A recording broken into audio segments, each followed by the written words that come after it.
They say blood is thicker than water, but what happens when the blood that saves your child comes from the man you humiliated hours before? Alexandra Pierce, CEO of Titan Tech, had everything: power, wealth, respect. But in one devastating moment, she learned that none of it mattered. The janitor she mocked in her lobby that morning was now the only person standing between her daughter and death. His blood, his choice, her shame. This is the story of how cruelty met grace in a hospital corridor, and how two broken families found redemption in the most unexpected place. Stay with me until the end and comment what city you're watching from.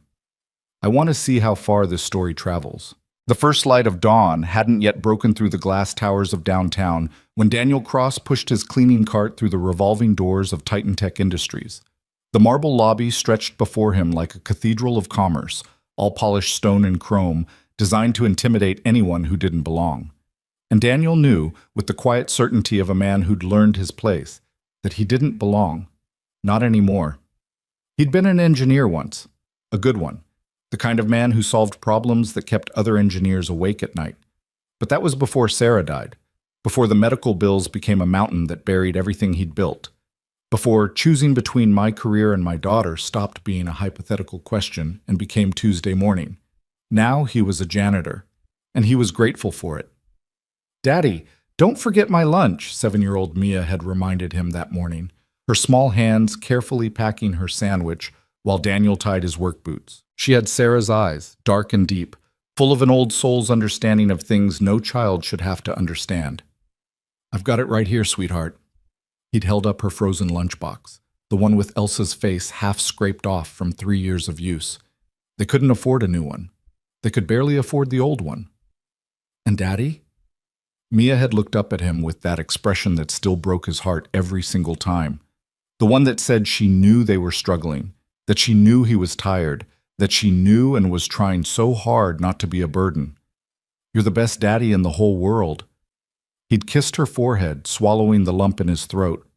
"And you're the best daughter. Now go brush your teeth. Mrs. Chen will be here any minute." Mrs. Chen, their elderly neighbor, watched Mia before school for $20 a week and whatever leftover groceries Daniel could spare. It wasn't much, but it was what kept his daughter safe while he scrubbed floors and emptied trash cans in buildings where men wore suits that cost more than his monthly rent. The Titan Tech lobby was Daniel's first stop every morning. He started at 5 a.m., 2 hours before the first executives arrived, finishing just as the building came to life. Usually, he was invisible, a ghost in a gray uniform pushing a cart, erasing the evidence of yesterday so tomorrow could pretend to be clean. But this morning, something was different. Daniel's cart had gotten stuck. One of the wheels had caught on a seam in the marble floor right in front of the executive elevator. He was on his knees trying to work it free, his cleaning supplies scattered around him when he heard the sharp click of heels. "What is this?" The voice was cold, precise, the kind of voice that was used to being obeyed. Daniel looked up and immediately recognized her. Alexandra Pierce, CEO. Her face was on the wall in the main conference room, part of the leadership display that Daniel dusted every Thursday. In the portrait, she looked powerful but approachable. In person, at 6:15 in the morning, she looked like winter given human form. "I'm sorry, ma'am. The wheel caught. I'll have it moved in just... Do you have any idea what time it is?" Alexandra's eyes were ice blue, her dark hair pulled back in a style that probably had a fancy name Daniel didn't know. She wore a gray suit that looked like it cost more than his car. "I have a board meeting in 20 minutes. I need that elevator." "Yes, ma'am, I understand. If you could just give me 30 seconds. 30 seconds that I don't have." She pulled out her phone, her fingers flying across the screen. "What's your name?" Daniel's stomach dropped. "Daniel Cross, ma'am." "Well, Daniel Cross, do you understand the concept of timing, of awareness, of not blocking critical infrastructure during peak hours?" He wanted to point out that it wasn't peak hours, that he was there specifically because it wasn't peak hours, that the wheel had caught on a flaw in her expensive marble floor, that he'd been trying to fix it before anyone even noticed. But he'd learned over the past 3 years of janitorial work that explanations were just excuses in a different tone. "I apologize, ma'am. It won't happen again." "See that it doesn't." Alexandra's phone buzzed. She glanced at it, and something flickered across her face. Something that looked almost like fear. But it was gone before Daniel could be sure. And for God's sake, learn to anticipate. That's what separates professionals from... She gestured vaguely at his cart, his uniform, his entire existence. This. She didn't wait for a response. She turned and walked to the main elevator instead, leaving Daniel on his knees in front of a cart he'd been trying to move for her benefit, surrounded by the scattered tools of his trade. The security guard, Marcus, appeared at Daniel's elbow a moment later. He was a good man, Marcus, one of the few in the building who treated Daniel like a human being instead of furniture. "You okay, Danny?" Daniel nodded, finally working the wheel free. "I'm fine." "She's been on edge lately." Marcus lowered his voice. "Word is her daughter's sick, been in and out of the hospital for months." Daniel felt something twist in his chest. He knew about sick daughters. He knew about hospitals and fear and the way the world narrowed down to please God. Just let her be okay.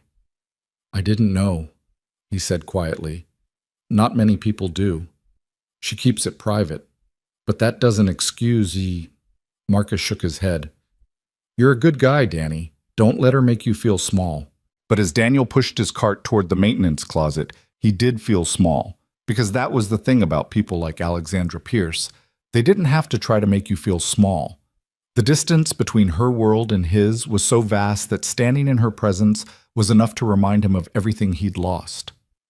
The morning continued. Daniel cleaned 3 more floors, serviced 2 conference rooms, and restocked all the break room supplies. At 11:30, he clocked out and caught the bus to St. Vincent's Hospital across town. Mia had a checkup today. Nothing serious, just a routine follow-up for the heart murmur they'd discovered 6 months ago. The doctor said it was minor, probably nothing, but they wanted to monitor it. And because Daniel's insurance was the kind of catastrophe plan that covered almost nothing, every checkup meant another bill he'd have to negotiate. But he'd make it work. He always made it work.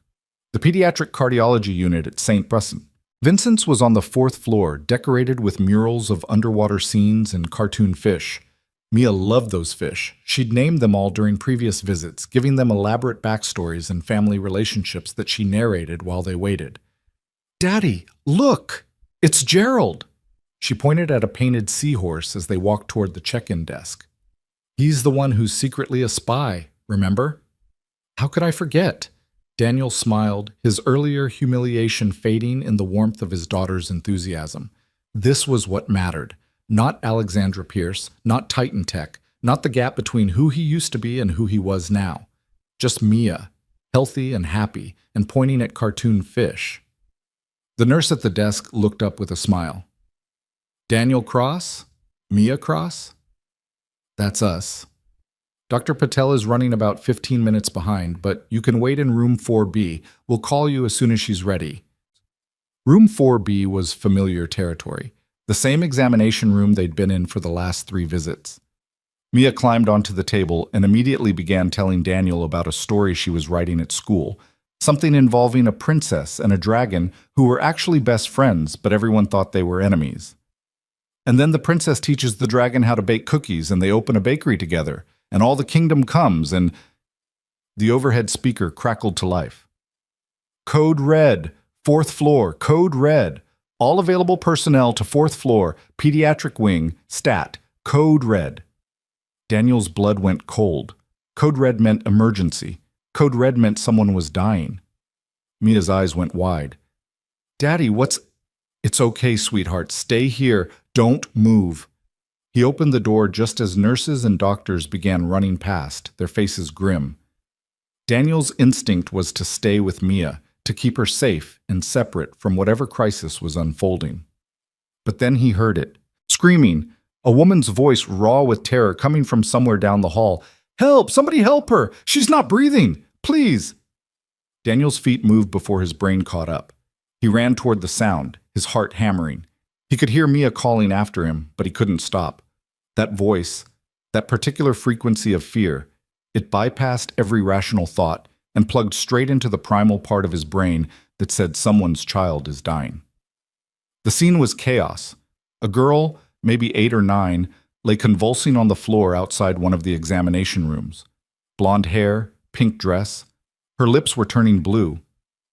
A woman knelt beside her, expensive clothes now crumpled and stained, hands shaking, completely frozen in panic. And Daniel recognized her immediately. Alexandra Pierce, CEO of Titan Tech, the woman who'd humiliated him 6 hours ago. But that didn't matter. Nothing mattered except the child who was dying on the floor. Daniel dropped to his knees beside the girl.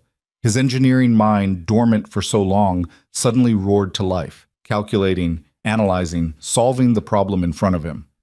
She's seizing. When did it start? Alexandra stared at him, her face blank with shock. She didn't recognize him. Why would she? He was just a janitor, just a nobody. I don't know. Maybe 30 seconds? A minute? Has this happened before? Yes, but not like this. Not this bad. The doctors are coming, but she's not. I need you to stay calm. Daniel's voice was steady, the same voice he'd used 3 years ago when explaining complex systems to nervous clients. I'm going to help her, but I need you to breathe. He turned the girl on her side, recovery position, protecting her airway. He could see now that she had a medical bracelet on her wrist. He grabbed it, reading quickly. Ellie Pierce, O negative, severe anemia, immune deficiency, emergency contact.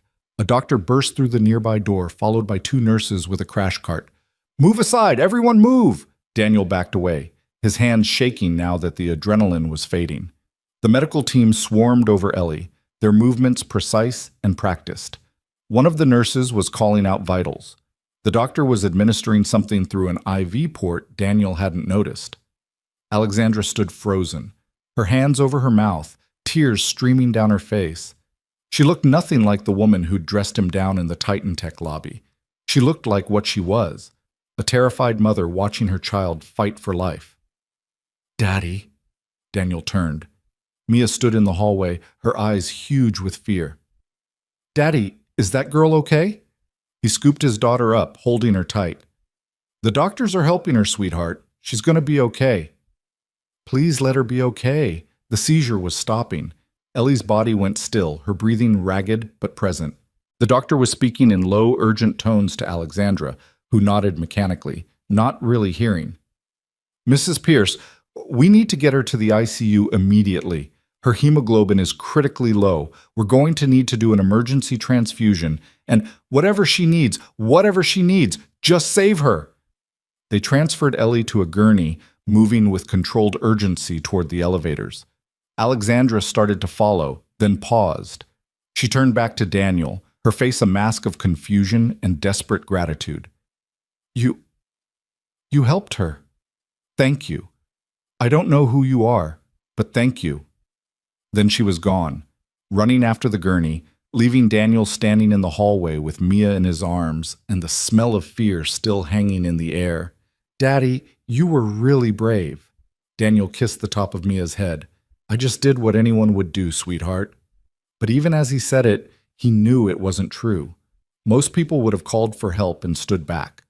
But Daniel couldn't, because he knew, with the certainty of lived experience, that every second mattered when a child was dying. He'd learned that 3 years ago, holding Sarah's hand as she slipped away, as the machines beeped and the doctors did everything they could, and it still wasn't enough. A nurse approached them, her face kind but tired. Mr. Cross? I'm so sorry about the delay. If you and Mia want to come with me, Dr. Patel can see you now.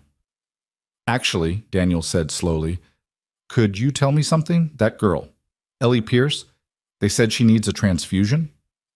I really can't discuss other patients. I understand, but if they need blood and if I happen to be a match, how would I go about donating? The nurse studied him for a long moment. You're O negative? I am. Something shifted in her expression. Come with me. She led them not to Dr. Patel's office, but to a small consultation room. A moment later, a man in a white coat entered, older, with gray hair and tired eyes that had seen too much. Mr. Cross, I'm Dr. Raymond Chen, head of pediatric hematology. I understand you witnessed the emergency with Ellie Pierce? Yes, and I heard she needs blood. Dr. Chen nodded slowly. Ellie has severe aplastic anemia. Her bone marrow isn't producing enough blood cells. We've been managing it with transfusions and medications, but she's taken a turn for the worse. She needs O-negative blood, and our local supply is—" He paused, choosing his words carefully. "Limited. I'm O-negative. I know. I pulled your file." Dr. Chen sat down, his expression grave. "Mr. Cross, I need to be straight with you. What I'm about to ask is not standard procedure. If we had other options, I wouldn't be asking. But Ellie's situation is critical, and you're one of only 3 O-negative patients currently in the building." Daniel felt Mia's hand tighten on his. "What do you need?" "A directed donation. Typically, we'd wait for the blood bank, but given the shortage and the urgency. If you're willing, we could take you to the donation center right now." "Do it." "Daddy?" Mia's voice was small. "Will it hurt?" Daniel knelt down so he was eye level with his daughter.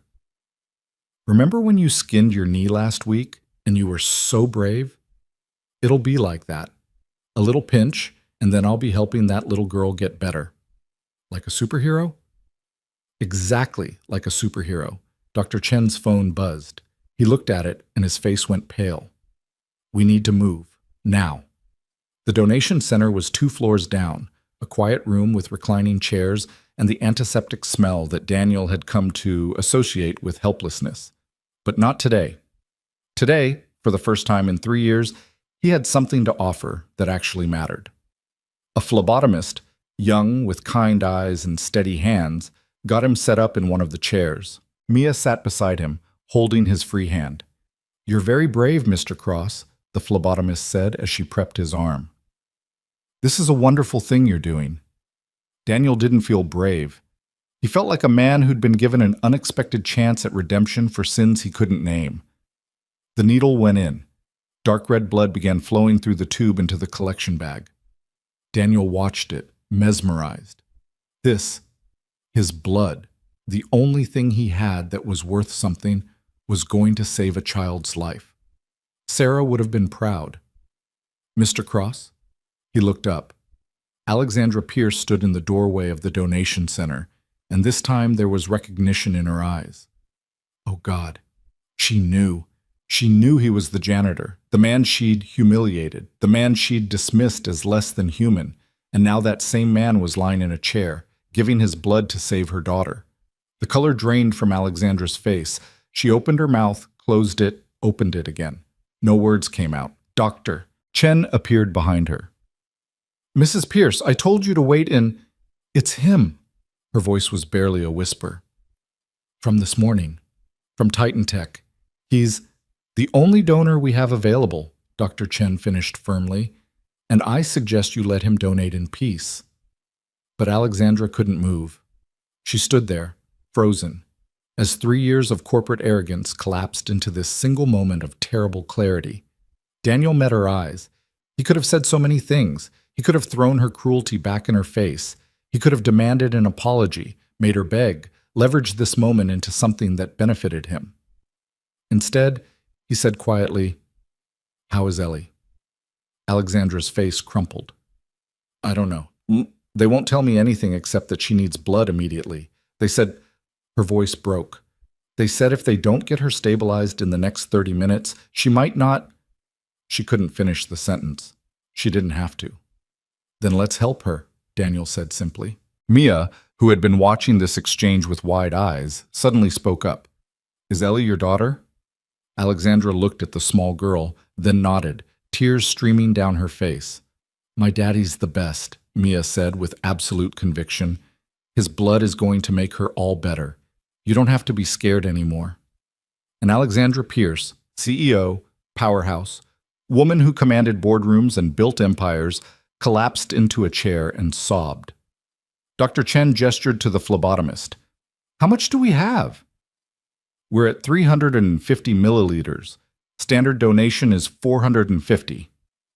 "I need you to take more," Daniel said. "Mr. Cross, we can't—" "How much does she need?" Dr. Chen and the phlebotomist exchanged glances. "Mr. Cross, taking more than a standard unit can be dangerous for the donor. You could experience severe dizziness, fatigue, even—" "How much?" Does she need? A long pause. Then, we'd prefer 2 units, 900 milliliters. Then take 2 units. Daddy, no. Mia's hand tightened on his. That's too much. Daniel squeezed back. Sweetheart, remember what Mommy used to say about how we're all connected? About how helping someone else is the same as helping ourselves? Mia's eyes filled with tears. But Mommy's gone. I don't want you to go too. I'm not going anywhere, I promise. I'm just going to be a little tired afterward, and you're going to help take care of me, right? Mia nodded, wiping her eyes with her free hand. The phlebotomist looked at Dr. Chen, who hesitated, then nodded. Do it, but monitor him closely. The blood continued to flow. Daniel could feel the change in his body, the lightness, the slight chill creeping into his extremities.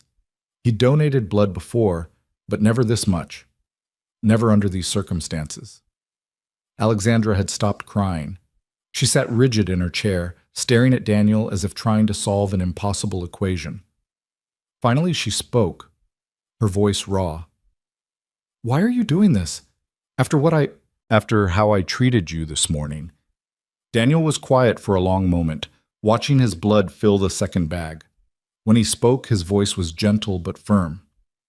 Because 3 years ago, my wife died of complications from pneumonia, and I know what it's like to sit in a hospital and feel completely powerless.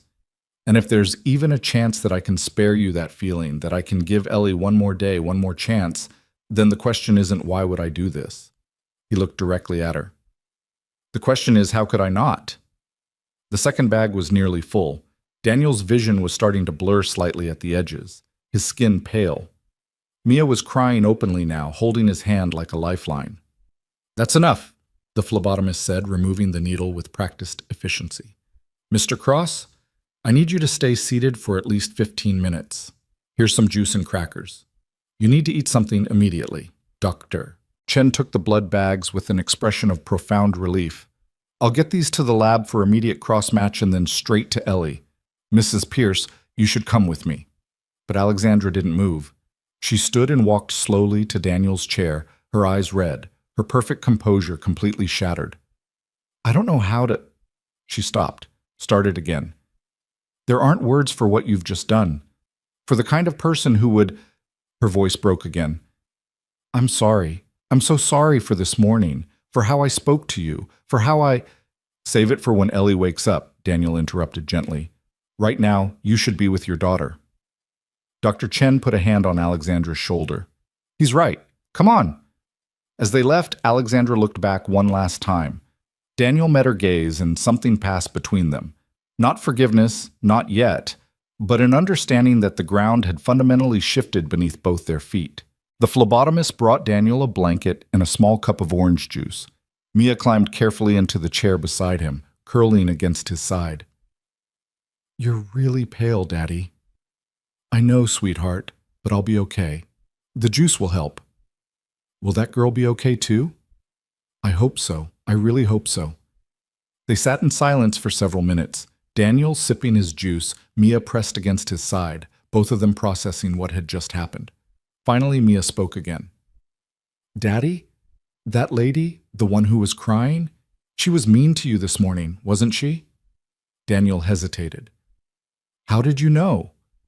I could tell, from the way you looked at her, from the way she looked at you. Mia looked up at him with Sarah's eyes. But you helped her anyway, even though she was mean. Yes. Why? It was the same question Alexandra had asked. But coming from his daughter, it carried different weight. Because, sweetheart, sometimes people are mean because they're scared, or tired, or carrying something heavy that we can't see. And if we're mean back to them, then all we've done is add more meanness to the world. He kissed the top of her head. Your mom taught me that. She said that kindness doesn't mean letting people hurt you, but it does mean not letting their hurt turn you into someone you're not. I miss Mommy. Me too, baby. Me too. 20 minutes later, Dr. Patel finally arrived to examine Mia. Her checkup went quickly. The heart murmur was stable, no changes, continue monitoring, come back in 3 months. Daniel listened with half his attention, the other half wondering what was happening 2 floors up, whether his blood had been enough, whether a little girl he'd never met would live to see tomorrow. As they were leaving, Dr. Chen found them in the hallway. Mr. Cross, the transfusion was successful, Ellie's stabilizing. The relief was so intense, Daniel had to lean against the wall. Thank God. She's not out of the woods yet. The next 72 hours are critical, but thanks to you, she has a chance. Dr. Chen extended his hand. I've been doing this for 30 years and I've met a lot of brave people.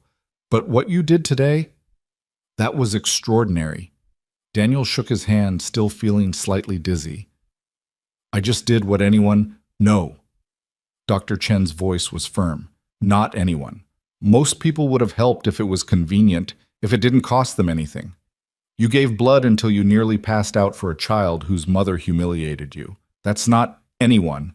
That's you. As they rode the bus home, Mia fell asleep against Daniel's shoulder, exhausted by the day's drama. Daniel stared out the window at the passing city, his mind churning. He kept replaying the moment when Alexandra had recognized him, the horror in her eyes, the weight of her sudden understanding that the man she'd dismissed as beneath her notice was the only thing standing between her daughter and death. Part of him, a small petty part he wasn't proud of, felt vindicated, felt like maybe, for once, the universe had delivered some justice. But mostly, he just felt tired. When they got home, Daniel made Mia's favorite dinner, mac and cheese from a box with hot dogs cut into little pieces. She ate quietly, still processing. Daddy, do you think Ellie likes Frozen? I don't know, sweetheart. Why? Because if she does, maybe when she's better, she could come over and we could watch it together. She probably needs a friend. Being sick is scary. Daniel felt his throat tighten. That's a really kind thought, Mia. Will we see her again? I don't know. Maybe. But even as he said it, Daniel knew the truth. People like Alexandra Pierce didn't stay in the orbits of people like him. After today, after the crisis passed, she would go back to her world of boardrooms and executive decisions. He would go back to his world of cleaning carts and bus schedules. The ground would stop shaking, and the distance between them would reassert itself. That was just how the world worked.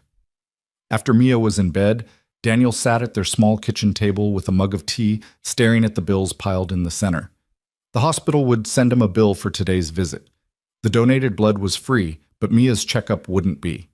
He did the math in his head, juggling which bills he could pay, which he could delay, which he could negotiate. His phone buzzed, a text from an unknown number. This is Dr. Chen. I hope it's okay that I'm contacting you. I wanted you to know that Ellie is holding steady. Her mother wanted me to tell you thank you. She's asked if she can contact you directly. If you're comfortable with that, please let me know. Daniel stared at the message for a long time. He thought about saying no, about maintaining that distance, about protecting himself from whatever complicated gratitude Alexandra Pierce might feel obligated to express. But then he thought about Mia's question. Do you think Ellie likes Frozen? And he thought about how 7-year-olds didn't understand the boundaries that adults drew between worlds.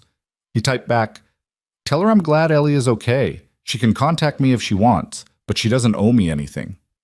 He hit send before he could second-guess himself, then turned off his phone and went to bed. Tomorrow he'd be back at Titan Tech, pushing his cleaning cart through lobbies that weren't built for people like him. But tonight, for the first time in 3 years, Daniel Cross fell asleep thinking that maybe, just maybe, he'd done something that mattered, something that Sarah would have been proud of, something that made the distance between who he used to be and who he'd become feel just a little bit smaller.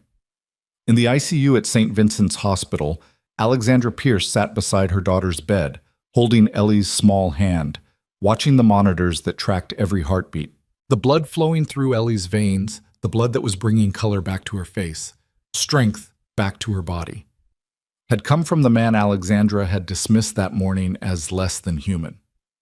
She kept seeing his face, the way he'd knelt beside Ellie without hesitation, the way he'd offered his blood without asking for anything in return, the way he'd looked at her, not with anger or resentment, but with simple human decency. I don't deserve this, she whispered to the sleeping child. I don't deserve his kindness. But Ellie did, and that was what mattered. Alexandra pulled out her phone and opened the message Dr. Chen had sent her, the one with Daniel Cross's response. Tell her I'm glad Ellie is okay. She can contact me if she wants, but she doesn't owe me anything. She read it 3 times, trying to understand the kind of person who would write those words. Then she began to type. Outside, the city continued its relentless turning, indifferent to crisis, immune to grace, blind to the small moments when the distance between worlds momentarily collapsed and two human beings glimpsed each other across the divide. But in a hospital room in a small apartment across town, something had shifted. Something that couldn't be unshifted. And tomorrow, when the sun rose on Titan Tech's marble lobby and Daniel Cross returned with his cleaning cart, the world would look exactly the same. But it wouldn't be. Not anymore. The message Alexandra typed and deleted 4 times before finally sending read simply, "Mr. Cross, this is Alexandra Pierce. I know words are inadequate, but I need to try. Would you be willing to meet me tomorrow? I'd like to speak with you properly." She hit send at 11:40 p.m., not expecting a response until morning. But her phone buzzed 30 seconds later. "I work until noon. After that, I can meet you at the hospital if that's easier for you." Alexandra stared at the message, something twisting in her chest. Even now, even after everything, his first thought was about making things easier for her. The man had given nearly 2 pints of blood, and he was worried about her convenience. She typed back, "The hospital cafeteria at 12:30? And Mr. Cross, please let me buy you lunch. It's the absolute least I can do." This time, the response took longer. She imagined him sitting in whatever small apartment he lived in, weighing whether to accept even this tiny gesture. Finally, "Okay." Alexandra set down her phone and looked at her daughter. Ellie was sleeping peacefully now, her breathing steady, color returning to her cheeks. The monitors showed strong vital signs. The crisis had passed, at least for tonight. But Alexandra couldn't shake the feeling that a different kind of crisis was just beginning, one that had nothing to do with blood counts and everything to do with the person she'd become. The morning came too quickly. Alexandra had dozed in the chair beside Ellie's bed, jerking awake every time a monitor beeped or a nurse entered. At 6 a.m., Dr. Chen came by on his rounds. "She's doing remarkably well," he said, checking Ellie's chart. "The transfusion worked exactly as we hoped. Her hemoglobin is up to 8.2. Still low, but much better than the critical levels we saw yesterday. When can she go home? Let's give it another 48 hours of observation. If she continues improving, we'll discuss discharge." Doctor. Chen looked at Alexandra with an expression that was both kind and assessing. "Mrs. Pierce, you should go home. Get some real sleep. Eat something. Ellie needs you strong." "I can't leave her." "You're not leaving her. You're taking care of yourself so you can take care of her." He paused. "And I believe you have an appointment at 12:30 that you shouldn't miss." Alexandra's head snapped up. "How did you—" "I'm the one who gave Mr. Cross your contact information, remember?" Dr. Chen's expression softened. "That man gave blood until he was white as a sheet for a child he'd never met. The least you can do is show up." He was right. Of course he was right. Alexandra kissed Ellie's forehead, still warm, still alive, still here, and forced herself to leave the ICU. Her driver, Thomas, was waiting in the parking garage where she'd abandoned her car the day before. He stood as she approached, his face carefully neutral. "Mrs. Pierce, I'm glad to hear Miss Ellie is improving." "Thank you, Thomas." Alexandra slid into the back seat, suddenly aware of how she must look. Yesterday's clothes rumpled, no makeup, hair falling out of its neat arrangement. She probably looked more human than she had in years. "Take me home, please. I need to change before—" She stopped, realizing she didn't know how to finish that sentence. "Before I meet with the janitor whose life I tried to make small yesterday, who then saved my daughter's life." Thomas, who'd worked for her for 7 years and had learned to read her silences, simply nodded and pulled out of the parking garage. The Pierce home was a modern architectural statement in the hills overlooking the city, all glass and steel and carefully curated emptiness. Alexandra had bought it 2 years ago, after the divorce from Ellie's father, wanting something that was entirely hers. Now, walking through the front door into the soaring foyer, she felt nothing but the echo of her own footsteps. She showered quickly, washing away the hospital smell, then stood in her closet trying to decide what one wore to apologize to someone whose humanity you'd dismissed. Everything looked too corporate, too aggressive, too much like armor. Finally, she chose simple black pants and a cream sweater. Still expensive, because everything she owned was expensive, but at least not a power suit. Her phone rang as she was applying minimal makeup. Her assistant, Jennifer. Alexandra, thank God. I've been trying to reach you since yesterday afternoon. The board meeting. I know, I left. You left? Jennifer's voice rose in pitch. You left in the middle of presenting the Q4 projections? Alexandra, Marcus Holloway is furious. He's calling for an emergency session to discuss your fitness for leadership. Those are his exact words. Alexandra closed her eyes. Marcus Holloway, the board member who'd been trying to push her out since she took over as CEO 3 years ago. Of course he'd use this against her. Schedule the emergency session for Monday morning.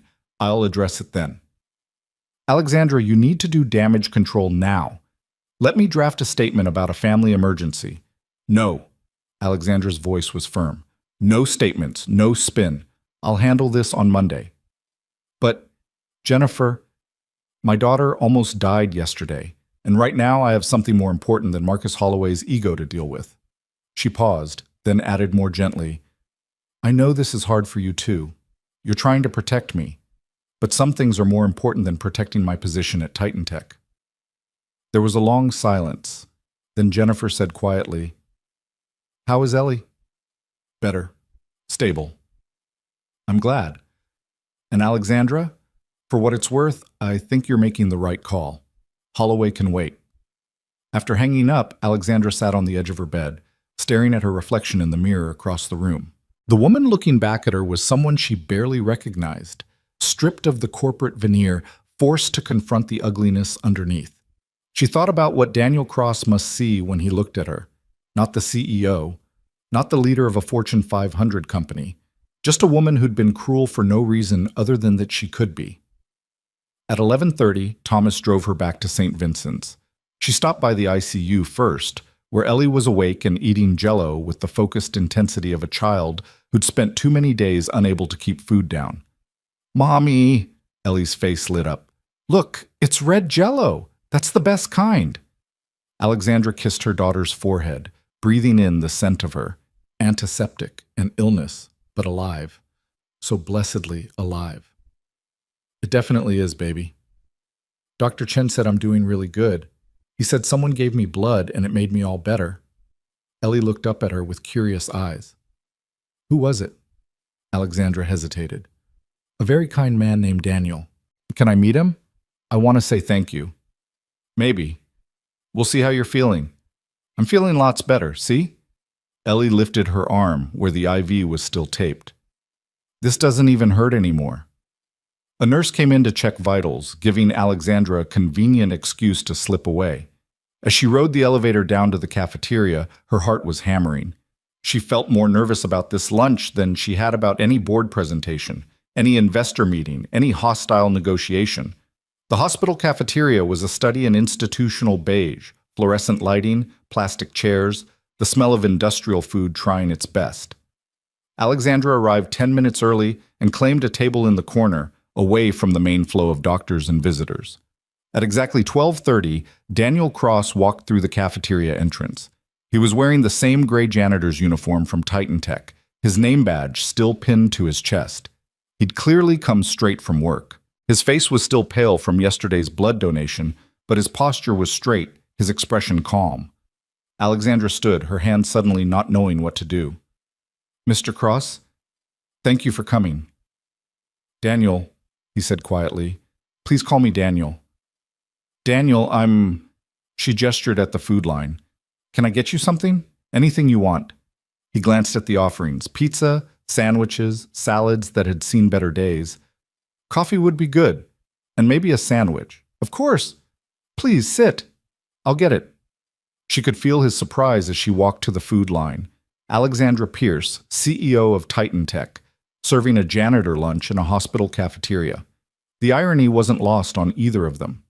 She returned with 2 coffees, a sandwich for him, a salad she had no intention of eating for herself.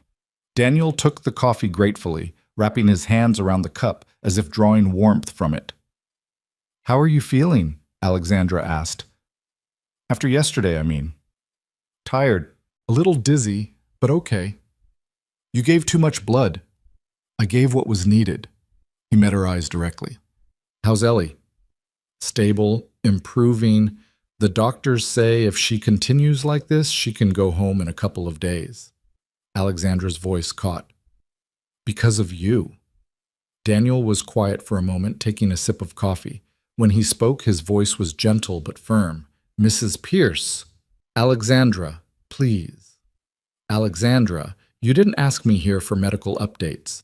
What do you really want to talk about? The directness caught her off guard.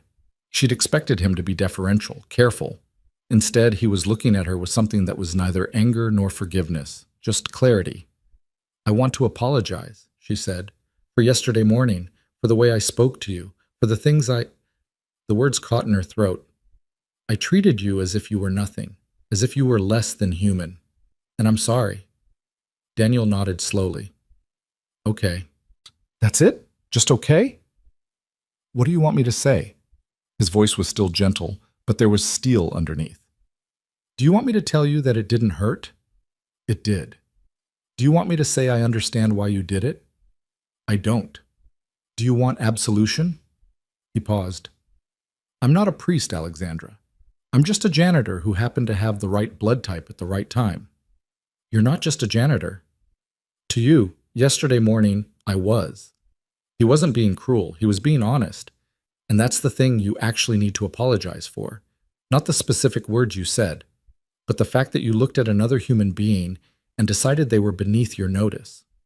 Alexandra felt tears threatening. She'd cried more in the last 24 hours than in the previous 3 years combined. You're right, and I don't know how to fix that. I don't know how to become someone who doesn't do that. Do you want to be? What? Do you want to become that person? Or do you just want to feel better about yourself? Daniel leaned forward slightly. Because if it's the second thing, I can give you what you need. I can tell you that you're forgiven, that yesterday morning doesn't matter, that saving Ellie balances all scales. We can finish this coffee, shake hands, and go back to our separate worlds. Is that what you want? Alexandra stared at him, feeling something crack open inside her chest. No. Then what do you want? I want to understand, she said, the words tumbling out. I want to understand how I became someone who could be that cruel. I want to understand how you could save my daughter after I treated you that way. I want to understand. She stopped, her voice breaking. I want to understand what happened to me. Daniel was quiet, studying her face. Finally, he said, Tell me about Ellie. The question caught her completely off guard. What? Tell me about your daughter. When did she get sick? Alexandra didn't know why he was asking, but something in his voice made her answer. 8 months ago. She started getting tired easily, bruising from the smallest bumps. We thought it was just kids get sick, you know? But then her pediatrician did blood work and everything was wrong. Her counts were all wrong. The memories came flooding back. They diagnosed her with severe aplastic anemia. Her bone marrow just stopped making enough blood cells. What's the treatment? Transfusions, medications. We're on a waiting list for a bone marrow transplant. But finding a match is... Alexandra's hands were shaking. She set down her coffee cup before she spilled it. It's been 8 months of hospitals and fear, of watching my daughter get weaker, of not being able to fix it. And the morning you yelled at me in the lobby? Alexandra closed her eyes. I'd been at the hospital all night. Ellie had spiked a fever. They thought she might have an infection, which could be catastrophic with her immune system. I was supposed to be at that board meeting to present projections that would determine whether we kept 300 jobs or cut them. I was running on 2 hours of sleep. I was terrified, and I was trying to hold everything together. She opened her eyes. And then I saw your cart blocking my elevator, and I just broke.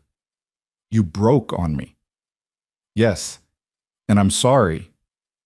Daniel nodded slowly. I understand that. Fear makes people do things they wouldn't otherwise do. But Alexandra, here's what you need to hear. Your fear doesn't excuse your cruelty. It explains it, but it doesn't excuse it. I know. Do you? He wasn't being cruel, just honest. Because I've worked as a janitor for 3 years. And you're not the first executive who's treated me like I'm invisible. You're not the first person who's decided that because I push a mop, I don't matter. You're just the first one who got confronted with the consequence. Alexandra felt like she'd been slapped. You're right. I usually am. Daniel took a bite of his sandwich, chewed thoughtfully. But here's the thing. You asked me what I want from this conversation, and the truth is, I don't want anything from you. I didn't save Ellie to make you feel guilty. I saved her because that's what you do when a child is dying and you can help. But let me finish.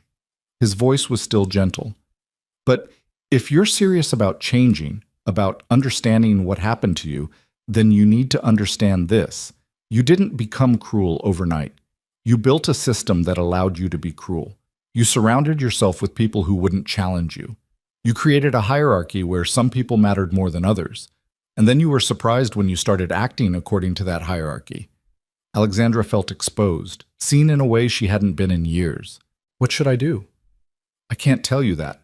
I'm not a therapist or a life coach or whatever it is rich people hire to fix their problems. Daniel smiled slightly, taking the edge off the words. But I can tell you what I learned when my wife died. What's that?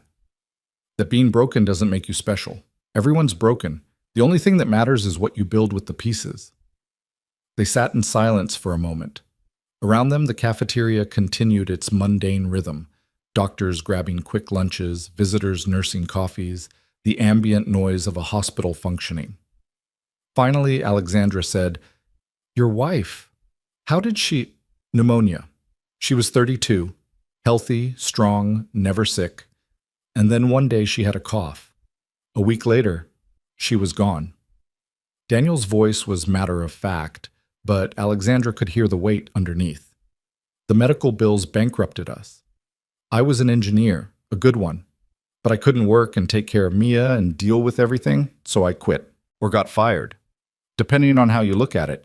By the time the dust settled, I'd lost my career, my savings, my house. The only thing I had left was my daughter. That's why you're a janitor. That's why I'm a janitor. He looked at her directly. And I'm not ashamed of it. It's honest work. It pays enough to keep a roof over Mia's head and food on the table. But people like you, he paused, people like you look at me and see failure. You see someone who couldn't hack it. You don't see a father who chose his daughter over his career. I'm sorry. I know you are. Now. Daniel finished his sandwich, drained his coffee. But here's my question. What are you going to do with that sorry? I don't understand. Apologizing to me is easy. I'm one person.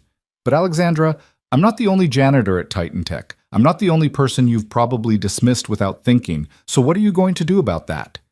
The question hung in the air between them. Before Alexandra could answer, her phone buzzed.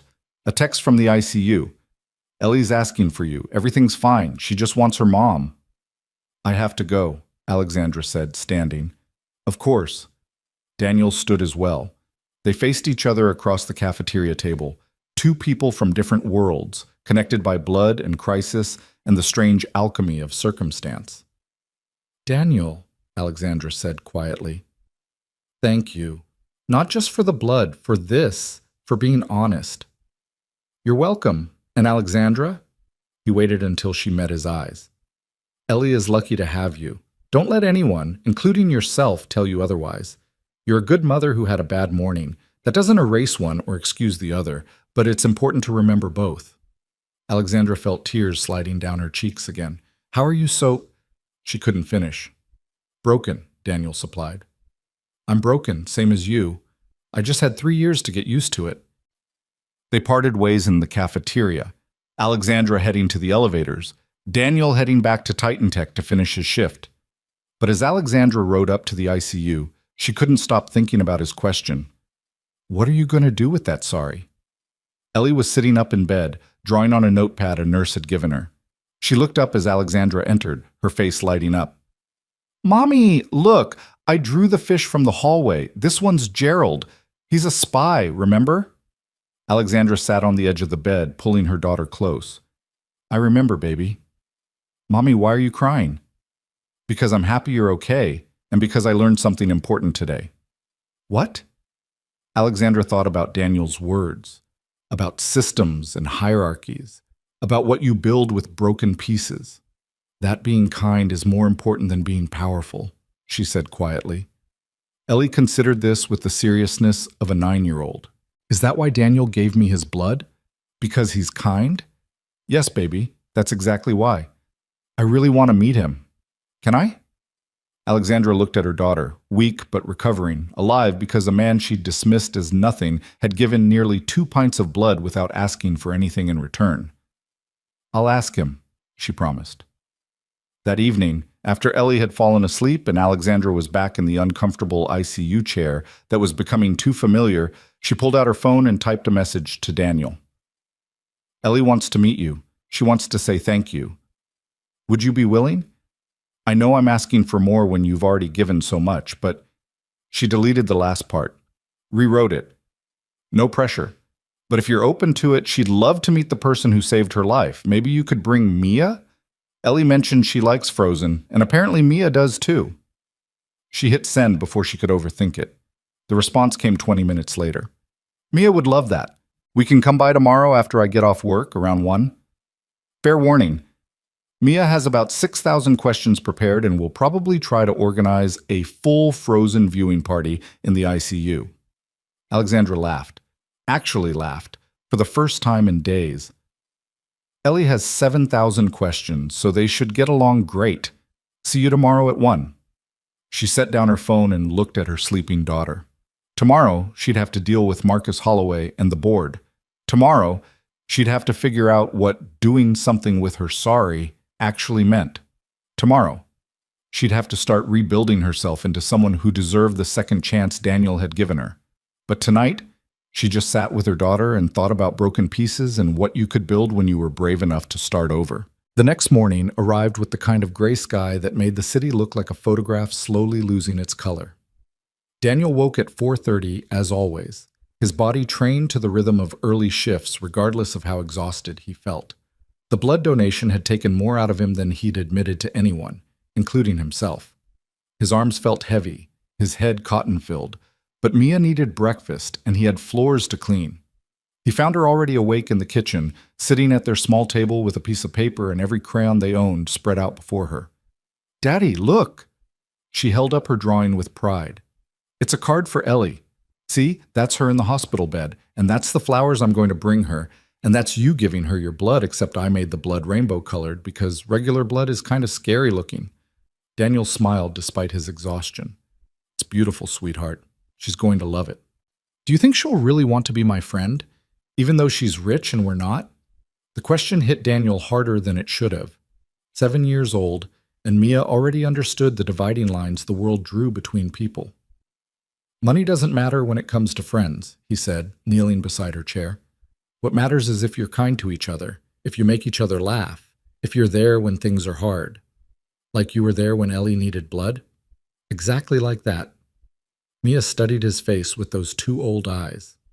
"Are you scared to see that lady again, the one who was mean?" Daniel considered lying, decided against it. "A little bit, but sometimes we have to do things even when they're scary. Because being brave isn't about not being scared, it's about being scared and doing it anyway." Mia recited his own words back to him with perfect 7-year-old solemnity. Mommy used to say that too. She did, and she was right. Daniel kissed the top of Mia's head. "Now finish your card. We have a few hours before we need to leave." The morning shift at Titan Tech felt different. Daniel couldn't quite put his finger on why until Marcus, the security guard, pulled him aside near the executive elevators. "Danny, word's gotten around about what you did, about the blood donation for the CEO's kid." Marcus's expression was concerned. "Some of the guys are saying you're trying to get special treatment, that you're playing some kind of angle." Daniel felt something cold settle in his stomach. "I'm not playing any angle. A child needed blood. I had the right type, that's all." "I believe you, man, but you know how people talk." Marcus glanced around, lowering his voice. "And there's something else. Mrs. Pierce apparently walked out of a major board meeting the day before yesterday, just left in the middle of her presentation. Some of the executives are saying she's unstable, that she can't handle the pressure. They're circling. That's not my business." "Maybe not. But if they force her out, the new CEO might not be so understanding about janitors who donate blood to the old CEO's kid. If you know what I mean." Marcus squeezed Daniel's shoulder. "Just be careful. Corporate politics can get ugly." After Marcus walked away, Daniel stood alone in the pristine lobby, his reflection multiplied in the polished marble. He thought about what Alexandra had asked him yesterday. What should I do? And his response, I can't tell you that. But maybe he should have tried.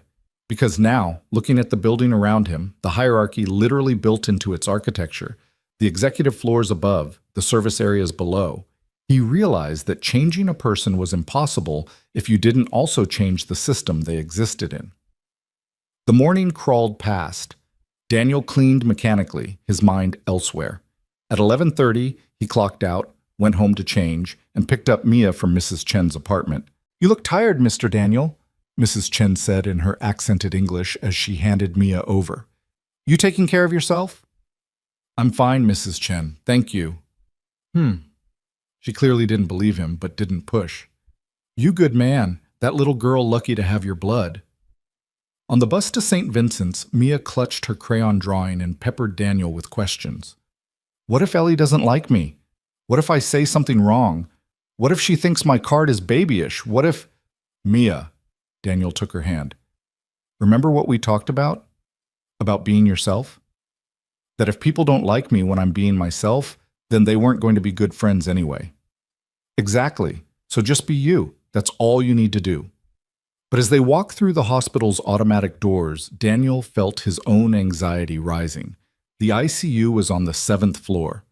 They rode the elevator in silence, Mia pressed against his side, both of them preparing for something neither could quite name. The ICU waiting room was empty except for one person.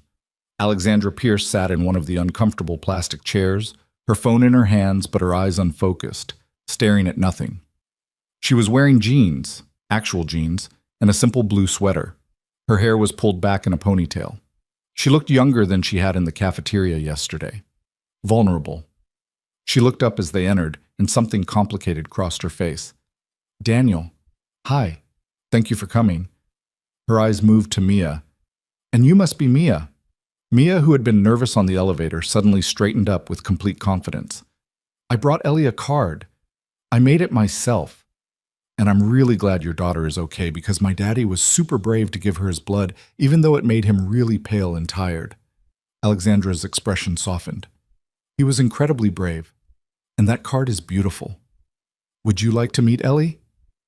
Yes, please. Mia, Daniel said gently. Remember what we talked about? Hospital manners. Quiet voices, gentle hands, and if anyone says we need to leave, we leave right away without arguing. Mia recited the rules perfectly, then looked at Alexandra. My daddy taught me that because hospitals are serious places where people need to rest. Your daddy is very wise. Alexandra stood, and Daniel saw how exhausted she looked.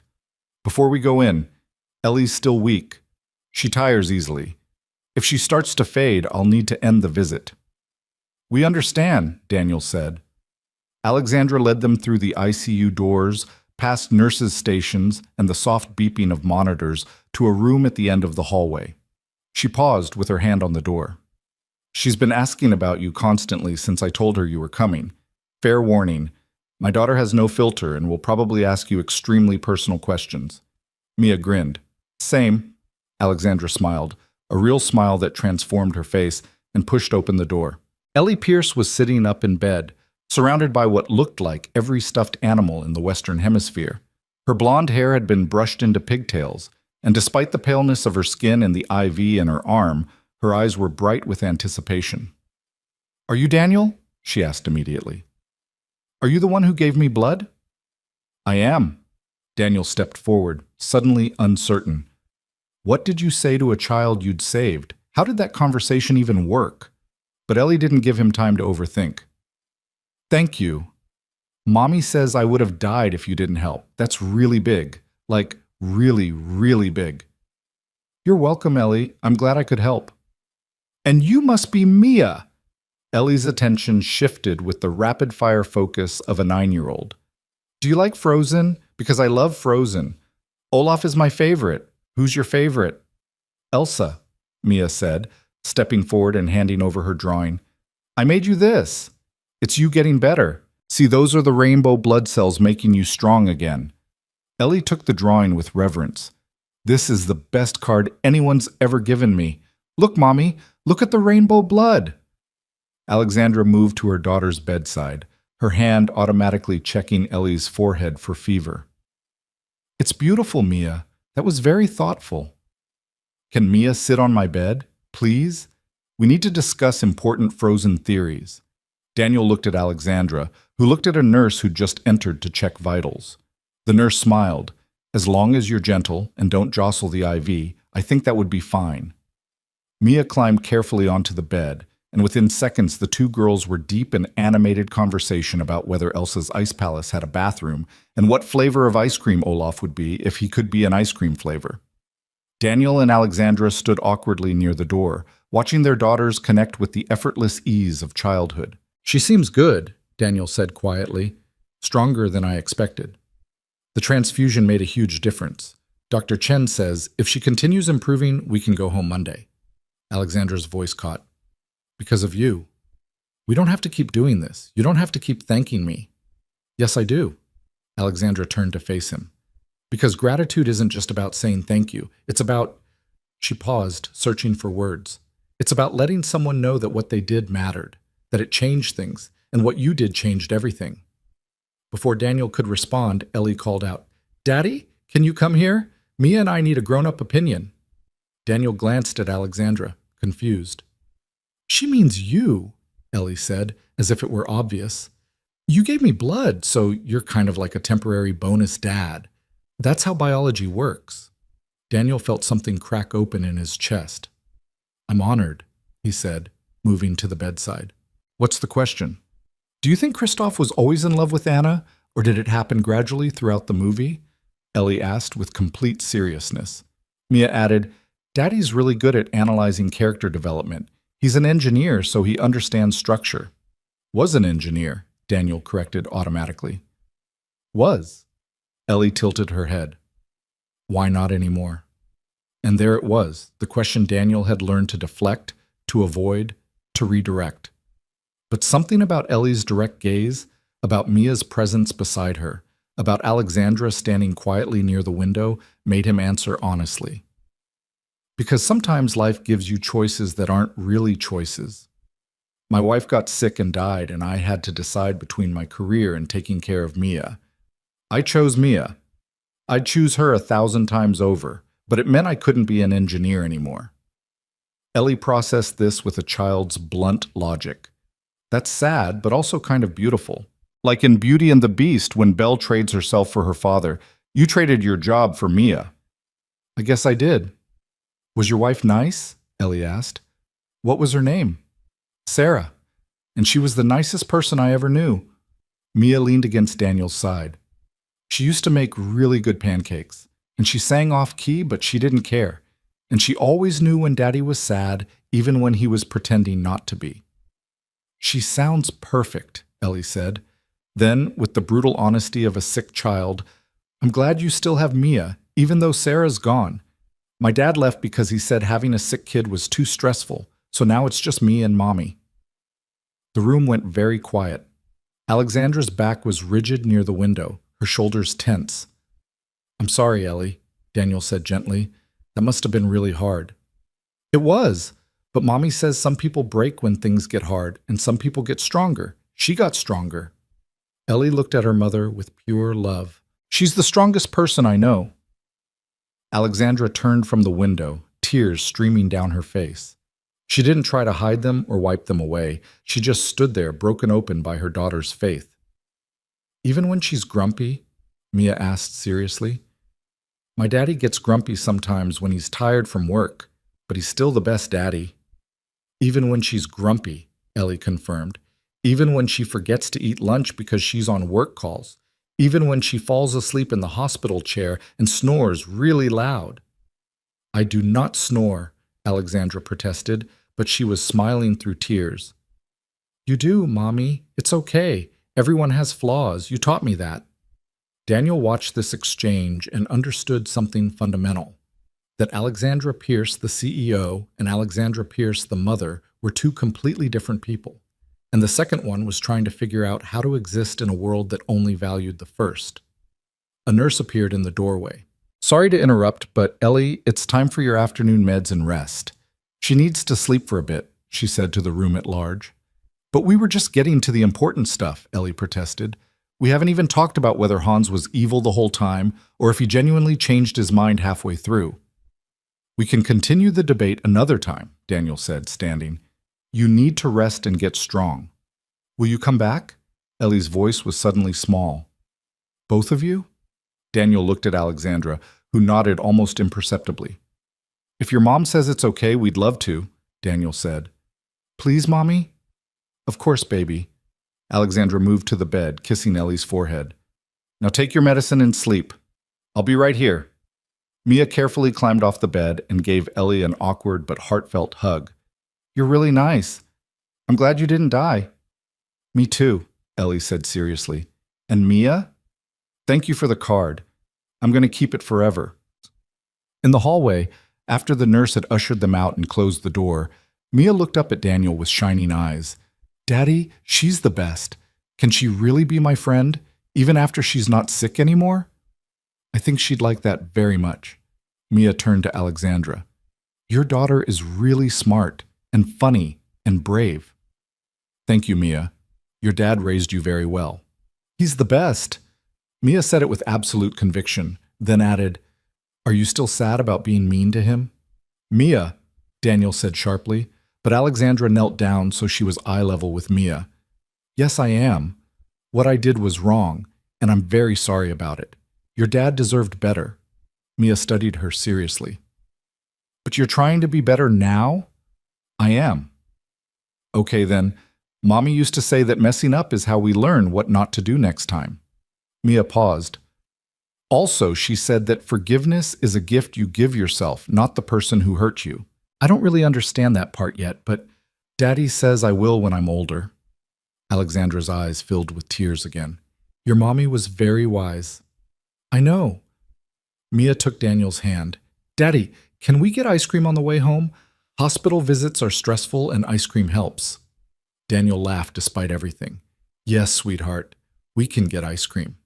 As they walked toward the elevators, Alexandra called out, Daniel, wait! He turned. She was standing in the hallway, backlit by the fluorescent lights, looking lost. I have a board meeting Monday morning. They're going to try to push me out because I left the Q4 presentation. And honestly, part of me wants to let them. Part of me is so tired of fighting, of pretending, of being the person they need me to be. She took a breath. But I keep thinking about what you said, about building systems that allow cruelty. And I realized if I leave, nothing changes. The next CEO will be just like I was, or worse. So what are you going to do? I don't know yet, but I think I need to stop apologizing to you and start doing something that matters, something that changes things for everyone, not just for me. She paused. Would you be willing to help me?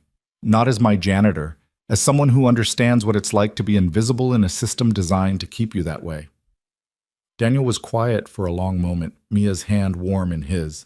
He thought about Marcus's warning that morning, about corporate politics, about the danger of getting involved in something so far above his pay grade. Then he thought about Ellie calling him a temporary bonus dad, about Mia's drawing of rainbow blood, about the way Alexandra had knelt down to accept criticism from a 7-year-old. What exactly are you proposing? He asked carefully. I don't know yet, but I want you to help me figure it out. I want to build something at Titan Tech that acknowledges that people like you, parents, caregivers, people who've sacrificed their careers for their families, deserve support, deserve respect, deserve more than the scraps we currently offer. Alexandra's voice grew stronger. I want to create a program that changes the culture, and I can't do that without someone who's actually lived it. You're asking a janitor to help redesign corporate policy?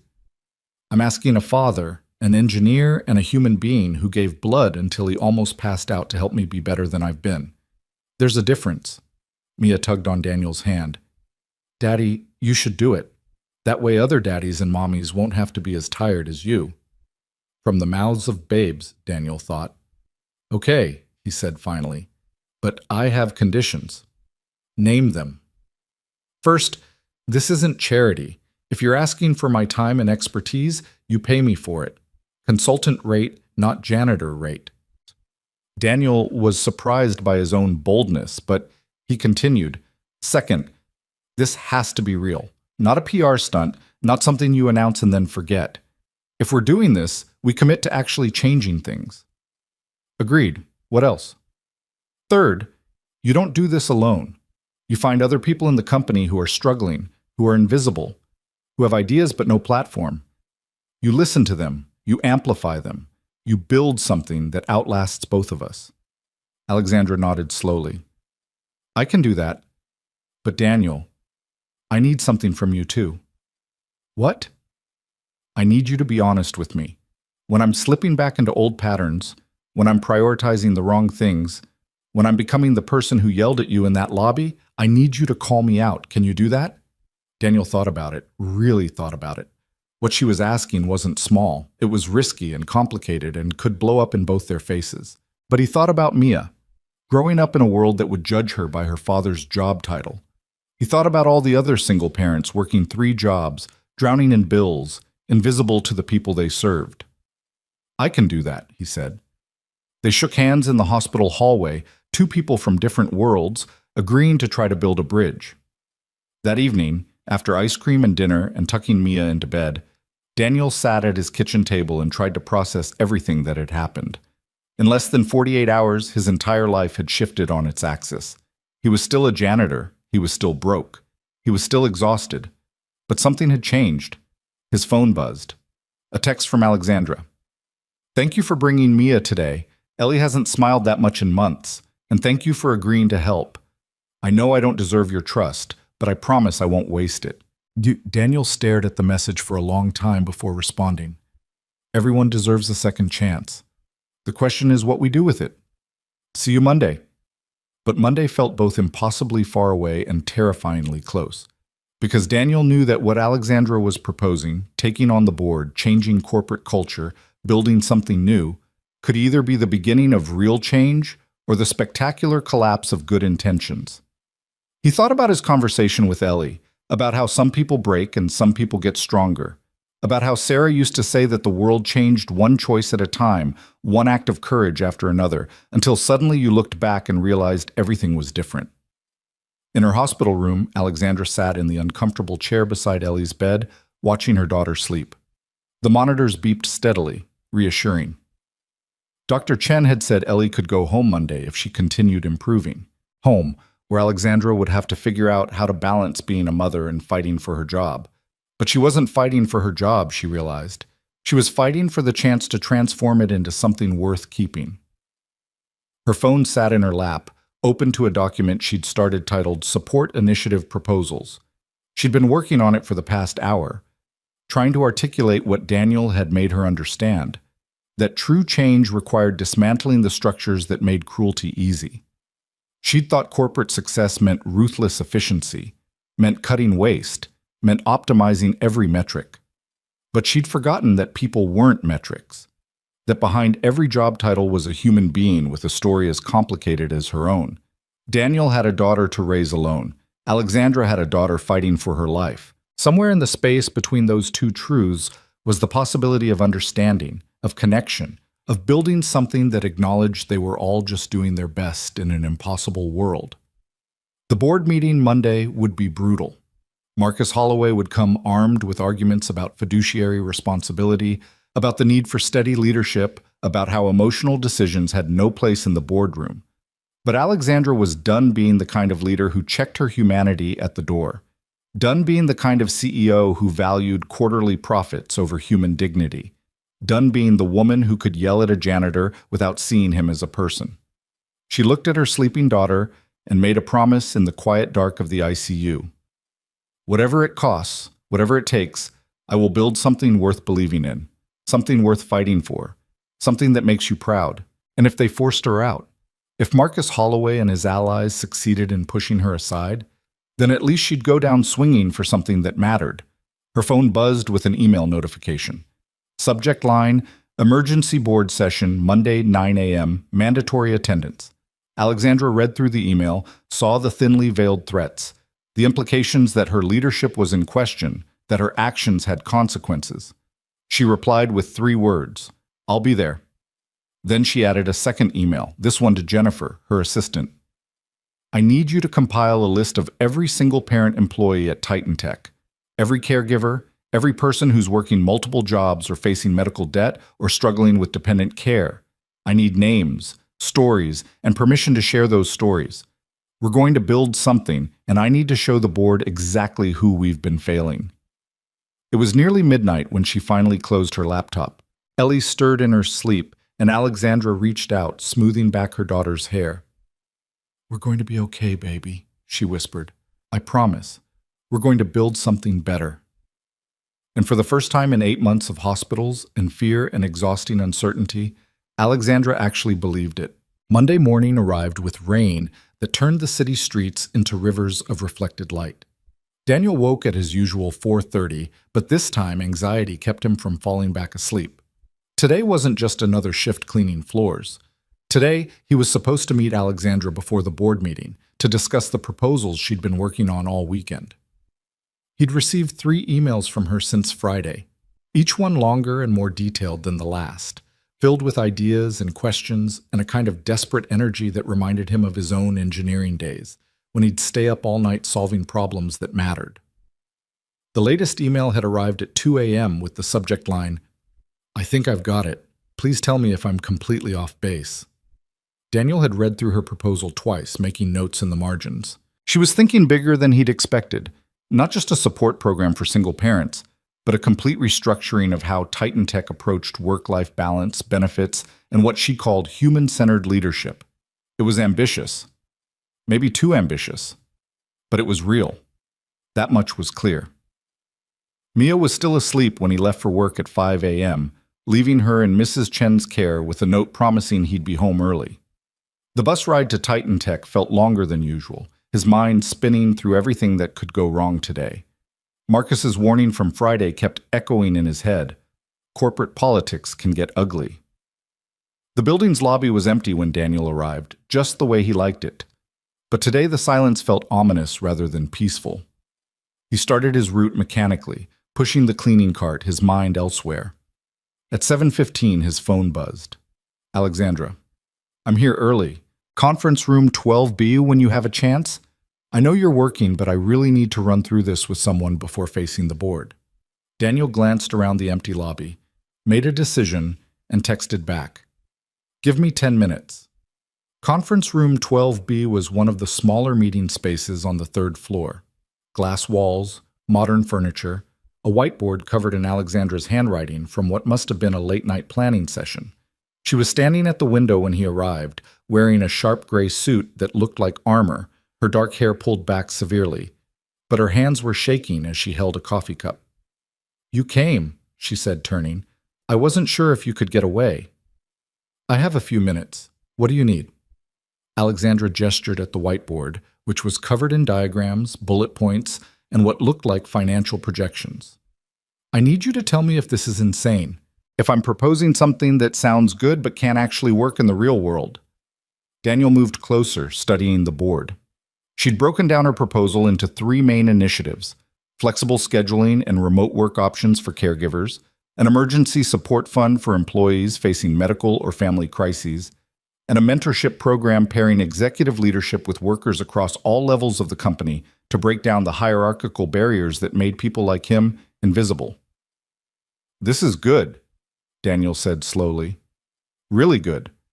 But Alexandra, this is going to cost money, real money. How are you planning to sell that to the board?" "By showing them what it costs not to do it." She pulled up a presentation on the screen behind her. "I had Jennifer pull data all weekend. We lose an average of 47 employees per quarter, people who quit because they can't balance work and caregiving, or because a medical crisis bankrupts them, or because they just burn out trying to do everything. It costs us an average of $50,000 to replace and train each employee. That's $2.3 million per quarter in turnover costs alone." Daniel whistled softly. "And your proposal?" "Would cost approximately $1.8 million per year to implement and maintain. It pays for itself in reduced turnover in less than 6 months, and that's not even counting the benefits of improved morale, productivity, and company reputation." Alexandra's voice was gaining confidence as she walked through the numbers. "But here's the thing, I'm not selling this as a cost-saving measure. I'm selling it as the right thing to do. And I need to know if that's naive. It might be, Daniel admitted.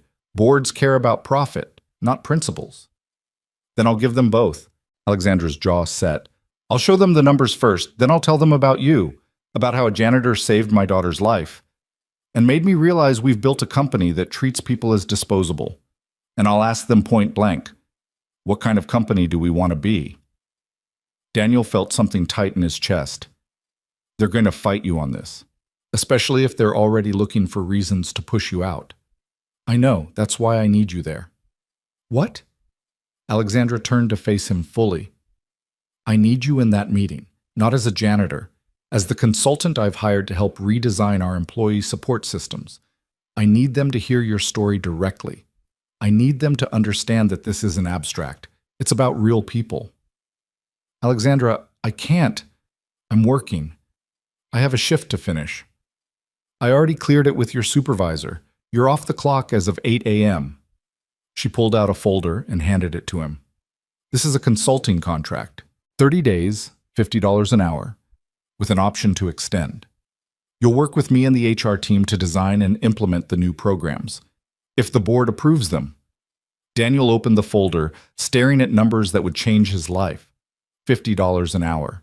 Even part-time, that was more than he made in a week of janitorial work. Why are you doing this? He asked quietly. Because you were right. Sorry isn't enough. Action is what matters. Alexandra's voice was firm. And because I can't do this without you. I can present all the data in the world, but I'm still the CEO who abandoned her post to save her daughter. I'm still the woman who got emotional and left a meeting. They're going to use that against me. But you... She paused. You're the person who gave blood until you almost passed out for a child you'd never met. You're the father who sacrificed his career for his daughter. You're the engineer who understands systems and how to fix them. They can't dismiss you the way they can dismiss me. Daniel looked at the contract, then at Alexandra, seeing the desperation and determination in her eyes. She wasn't just fighting for this program. She was fighting for her right to be human in a world that demanded she be a machine. Okay, he said, but I'm not changing clothes. They're going to see me exactly as I am, a janitor in a gray uniform who happens to have ideas worth listening to.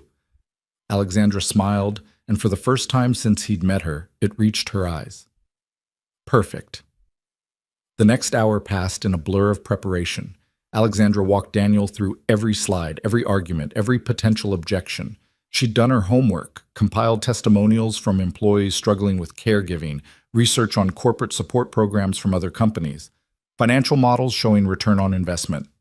The key is Marcus Holloway, she said as they reviewed the board member list. He's the one leading the charge against me. Former military, believes in hierarchy and discipline, thinks emotional decisions are weak decisions. If we can get him on board, the others will follow. And if we can't, then I'm probably out, and this dies with me. Alexandra's voice was matter-of-fact, but Daniel could see the fear underneath. But I'd rather lose my job fighting for something that matters than keep it by staying silent. At 8:45, they rode the elevator to the executive floor in tense silence. Daniel had been in this building for 3 years and never once set foot on the 23rd floor. The elevator doors opened onto a world of polished wood and expensive art. So far removed from the service corridors, he knew that it felt like a different planet. Alexandra's assistant, Jennifer, was waiting outside the boardroom. She took one look at Daniel in his janitor's uniform, and her eyebrows shot up, but she covered her surprise quickly. They're all here, Jennifer said quietly to Alexandra. And they're not happy. Holloway's been talking to the others for the past 20 minutes. Whatever he's saying, it's working. Then let's not keep them waiting. Alexandra straightened her shoulders, transformed before Daniel's eyes into the CEO he'd first met, cold, controlled, powerful. But now he knew what that armor was protecting. The boardroom was exactly what Daniel expected. Massive table, leather chairs, floor-to-ceiling windows overlooking the city. 8 people sat around the table, all turning to look as Alexandra entered with Daniel behind her. Marcus Holloway was easy to identify, late 60s, silver hair cut military short, eyes like a hawk assessing prey. He was the first to speak. Alexandra, good of you to join us. His tone made it clear it was anything but good. And you've brought, forgive me, I don't believe we've been introduced. This is Daniel Cross, Alexandra said, her voice steady. He's a consultant I've hired to help develop new employee support initiatives. He'll be presenting with me today? A consultant. Holloway's eyes raked over Daniel's uniform. Is there a reason your consultant is dressed as a janitor? Because I am a janitor, Daniel said before Alexandra could respond. I've been working at Titan Tech for 3 years, but I'm also a father, a former engineer, and as of today, someone who's going to help this company do better by its employees. The room went silent. Daniel could feel every eye on him, could see the mixture of confusion, disdain, and curiosity on the board members' faces. Another board member, an older woman with kind eyes and gray hair, leaned forward. Alexandra, perhaps you should explain what's going on here. We were told this was a meeting to discuss your recent absence in fitness for leadership. It is, Alexandra said. And the best way to discuss my fitness for leadership is to show you what I learned during that absence. She clicked a button, and the presentation appeared on the screen behind her. 4 days ago, I left our Q4 presentation meeting because I received a call that my daughter was dying. She needed an emergency blood transfusion, and the hospital's supply was critically low. If we hadn't found a donor within the hour, she would have died. She paused, let that sink in. Holloway's expression didn't change, but a few other board members shifted uncomfortably. The person who saved my daughter was Daniel, a man I had publicly humiliated that same morning for the crime of having his cleaning cart block my elevator. Alexandra's voice was steady, but Daniel could hear the emotion underneath. He gave 2 units of blood, far more than is typically safe, without asking for anything in return. And in doing so, he made me realize something fundamental about the company we've built. She advanced to the next slide, which showed a simple question in large letters. What kind of company are we? For the past 3 years, we've focused on efficiency, profit margins, and shareholder value. And we've succeeded. Our stock price is up 32%, our revenue has grown every quarter, and we're positioned as industry leaders. But we've done it by creating a culture where people are disposable, where someone like Daniel, a talented engineer who sacrificed his career to care for his dying wife and his daughter, ends up pushing a mop because we offer no support for employees facing personal crises. With all due respect, Holloway interrupted, his voice sharp, this is exactly the kind of emotional reasoning that concerns me. Your daughter was sick, you were understandably upset, and now you're letting guilt drive business decisions. But Titan Tech is not a charity. We have a responsibility to our shareholders. I agree completely, Alexandra said calmly, which is why I'm not proposing charity. I'm proposing smart business. She advanced to the financial slides. We lose 47 employees per quarter to burnout, caregiving conflicts, and medical crises. Replacement costs average $50,000 per employee. That's a hemorrhage of $2.3 million every 3 months. Money we're throwing away because we treat people as interchangeable parts. She walked through the numbers methodically, showing the cost of turnover, the expense of training, the hidden impacts of low morale and high stress. Daniel watched the board members' faces shift as data replaced emotion. Now, let me show you what I'm proposing. Alexandra moved to the next section. A comprehensive employee support program with 3 core elements: flexible scheduling for caregivers, an emergency assistance fund for medical and family crises, and a mentorship program that breaks down hierarchical barriers. Total annual cost, $1.8 million. Return on investment, break even in less than 6 months with ongoing benefits in reduced turnover, improved productivity, and enhanced company reputation. These are projections, Holloway said dismissively, based on assumptions. Based on data from companies that have implemented similar programs, Alexandra countered. I've included case studies from 7 different corporations in the materials Jennifer distributed. Every single one saw measurable improvements in retention and employee satisfaction. And every single one of those companies, Holloway shot back, was responding to public pressure or trying to improve poor reputations. We don't have that problem. Why should we spend money fixing something that isn't broken? This was the moment Daniel had been waiting for.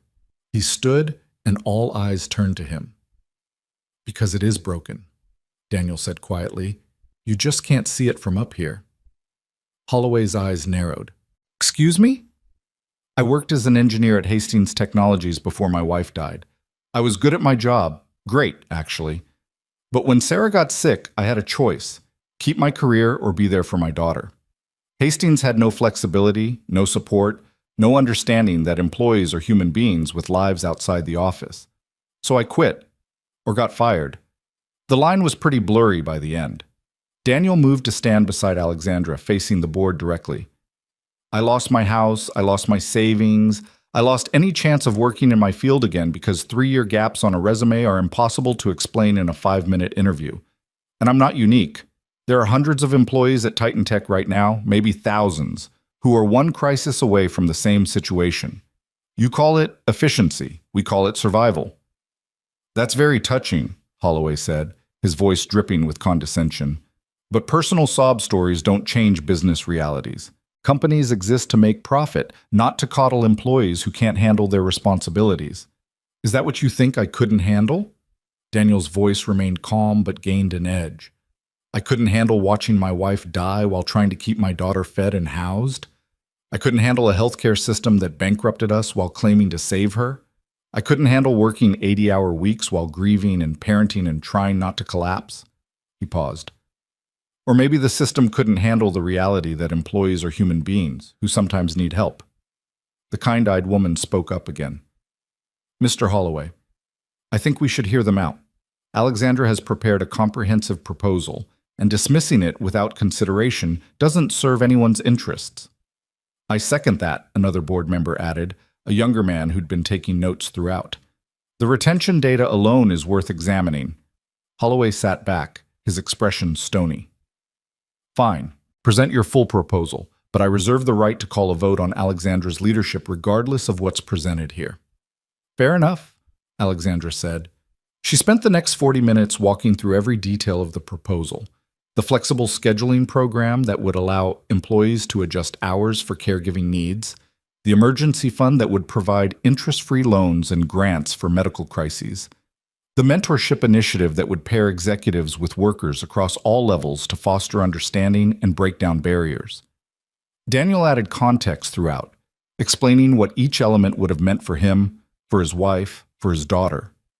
He talked about the night spent calculating which bills to pay, the morning Sarah collapsed because she'd been rationing her medication to save money, the moment he realized his engineering degree was worthless because the system had no place for people who prioritized family over career. By the time they finished, 2 hours had passed. The board members sat in silence, processing everything they'd heard. Finally, the kind-eyed woman spoke. I have a question for Alexandra. This is clearly important to you, important enough to stake your position on. But I need to know, is this sustainable? Or is this a reaction to a personal crisis that will fade once the immediate emotions pass? Alexandra met her eyes. 3 weeks ago, I would have said the same thing you're thinking, that this is an emotional response that will fade. But Dr. Margaret Wu, that's exactly the problem. We've built a culture where caring about people is seen as weakness, where admitting that we're human, that we have families and fears and limits, is a liability. She paused. My daughter almost died, and the person who saved her was someone I'd dismissed as beneath my notice. If that doesn't fundamentally change how I lead this company, then I have no business leading it at all. That's what I'm afraid of, Holloway said coldly. That you've let a personal trauma cloud your judgment. That you're confusing good intentions with good business. He looked around the table. I move that we table this proposal and proceed to a vote on Alexandra's fitness for continued leadership. I second the motion to table, another board member said, one who'd been silent until now. Dr. Wu looked troubled. Marcus, that seems premature. We haven't even discussed the financial implications. We've discussed plenty. The question is simple.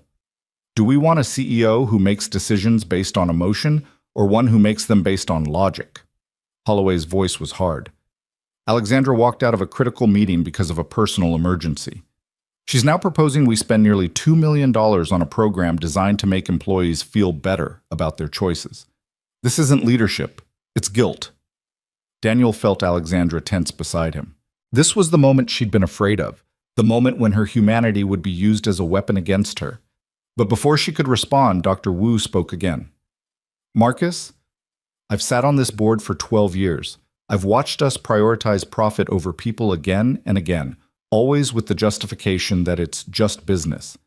But I've also watched our turnover rate climb, our employee satisfaction scores drop, and our reputation as a workplace deteriorate. Maybe it's time we admitted that how we treat people is business, that supporting our employees isn't charity, it's strategy. Margaret, you're letting emotion— I'm letting data inform my decision, Dr. Wu interrupted firmly. The numbers Alexandra presented are sound. The case studies are compelling. And frankly, the fact that we're even debating whether helping employees through medical crises is worth it tells me everything about what's broken in our culture. Another board member spoke up, a man in his 50s who'd been listening intently. I have to agree with Margaret.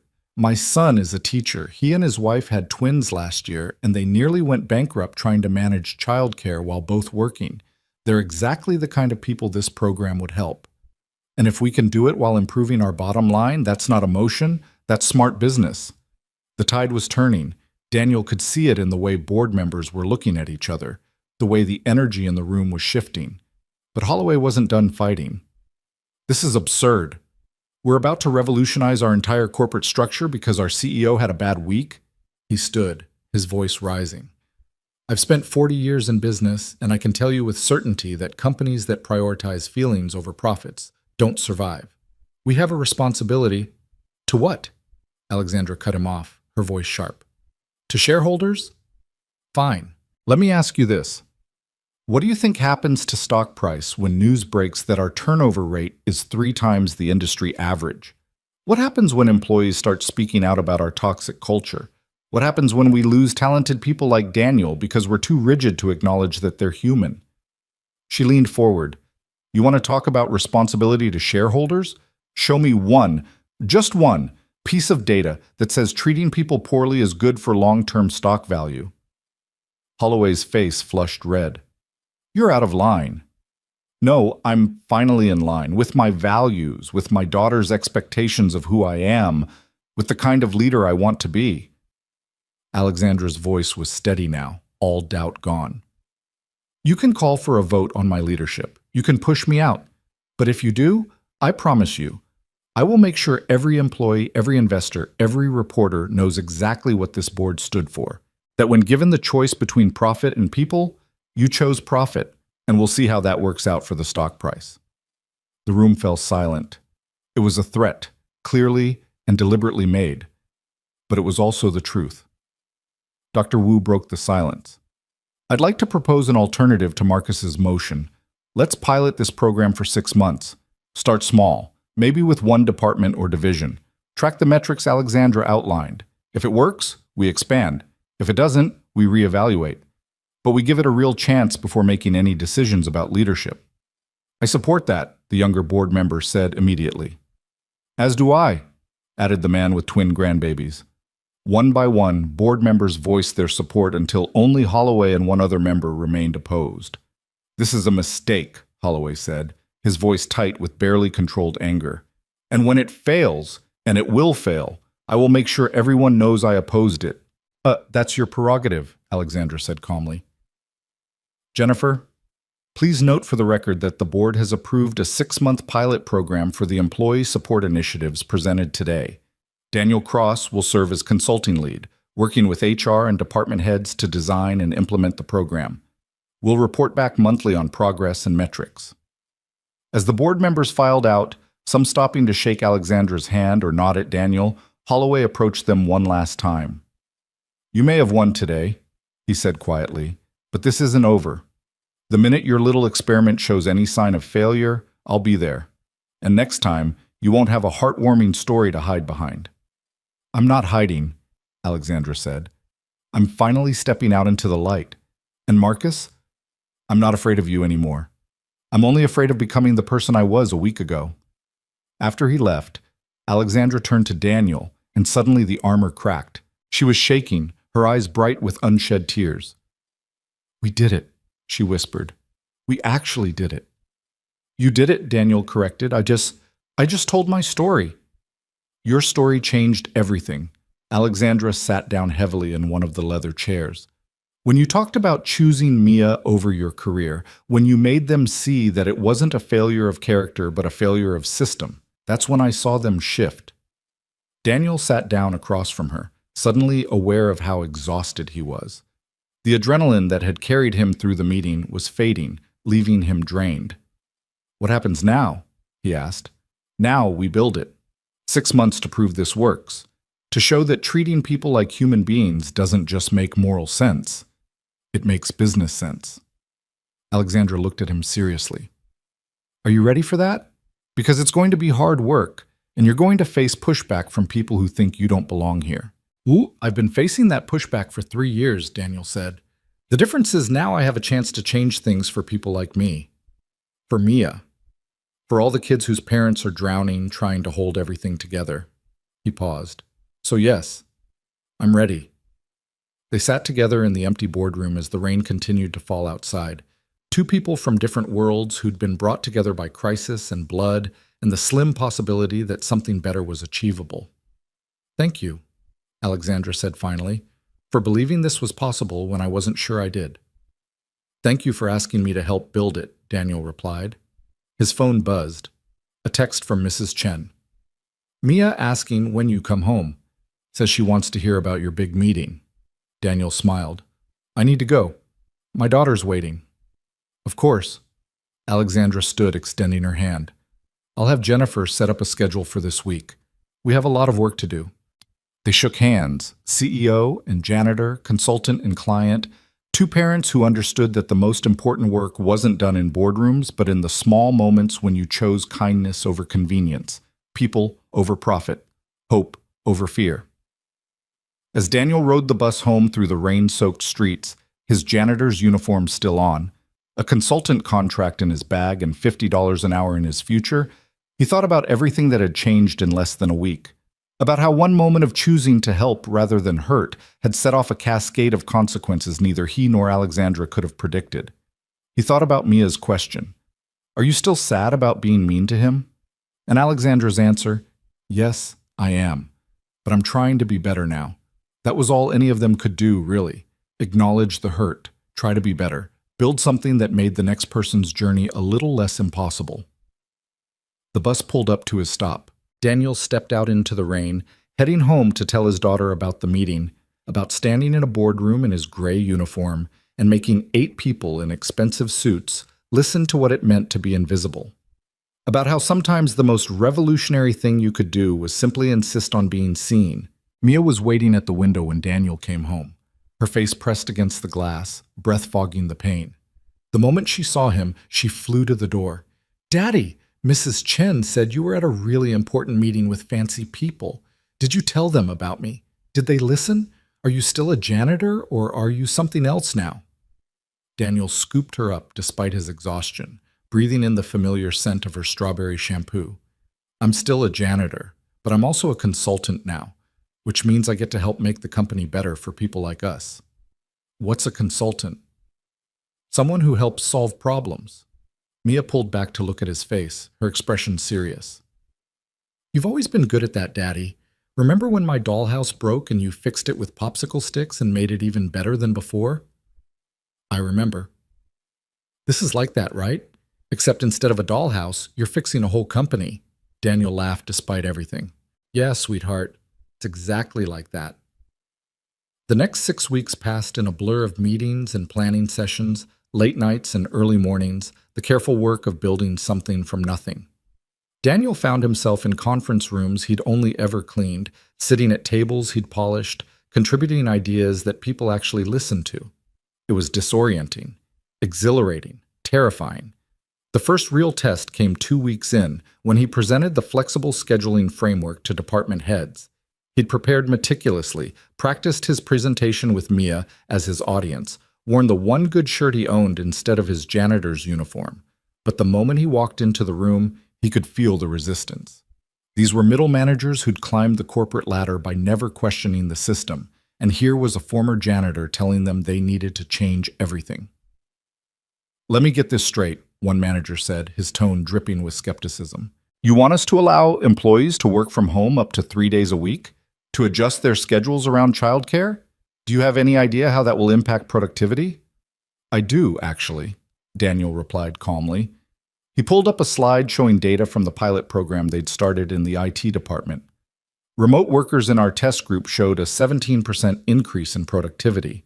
Turns out when people aren't exhausted from commuting and don't have to choose between their jobs and their kids' doctor appointments, they work better. That's one department, and we're going to expand it carefully and methodically, tracking metrics every step of the way. Daniel clicked to the next slide. But here's what I need you all to understand. This isn't about being nice. It's about being smart. Every person in this room has lost talented employees because we couldn't accommodate their lives. How many times have you had to train a replacement because someone quit after having a baby? Or because they couldn't handle caring for an elderly parent and working 60-hour weeks? The room fell quiet. Daniel could see recognition on several faces. This program gives you tools to keep those people, to make them more loyal, more productive, more engaged. But it requires you to see them as human beings first and workers second. And I know that's hard. The system trained you not to see that. It trained me too when I was an engineer. He paused. But I'm telling you from the other side of that system that it's broken, and we have a chance to fix it. One manager, a woman in her 40s, raised her hand. I have a question.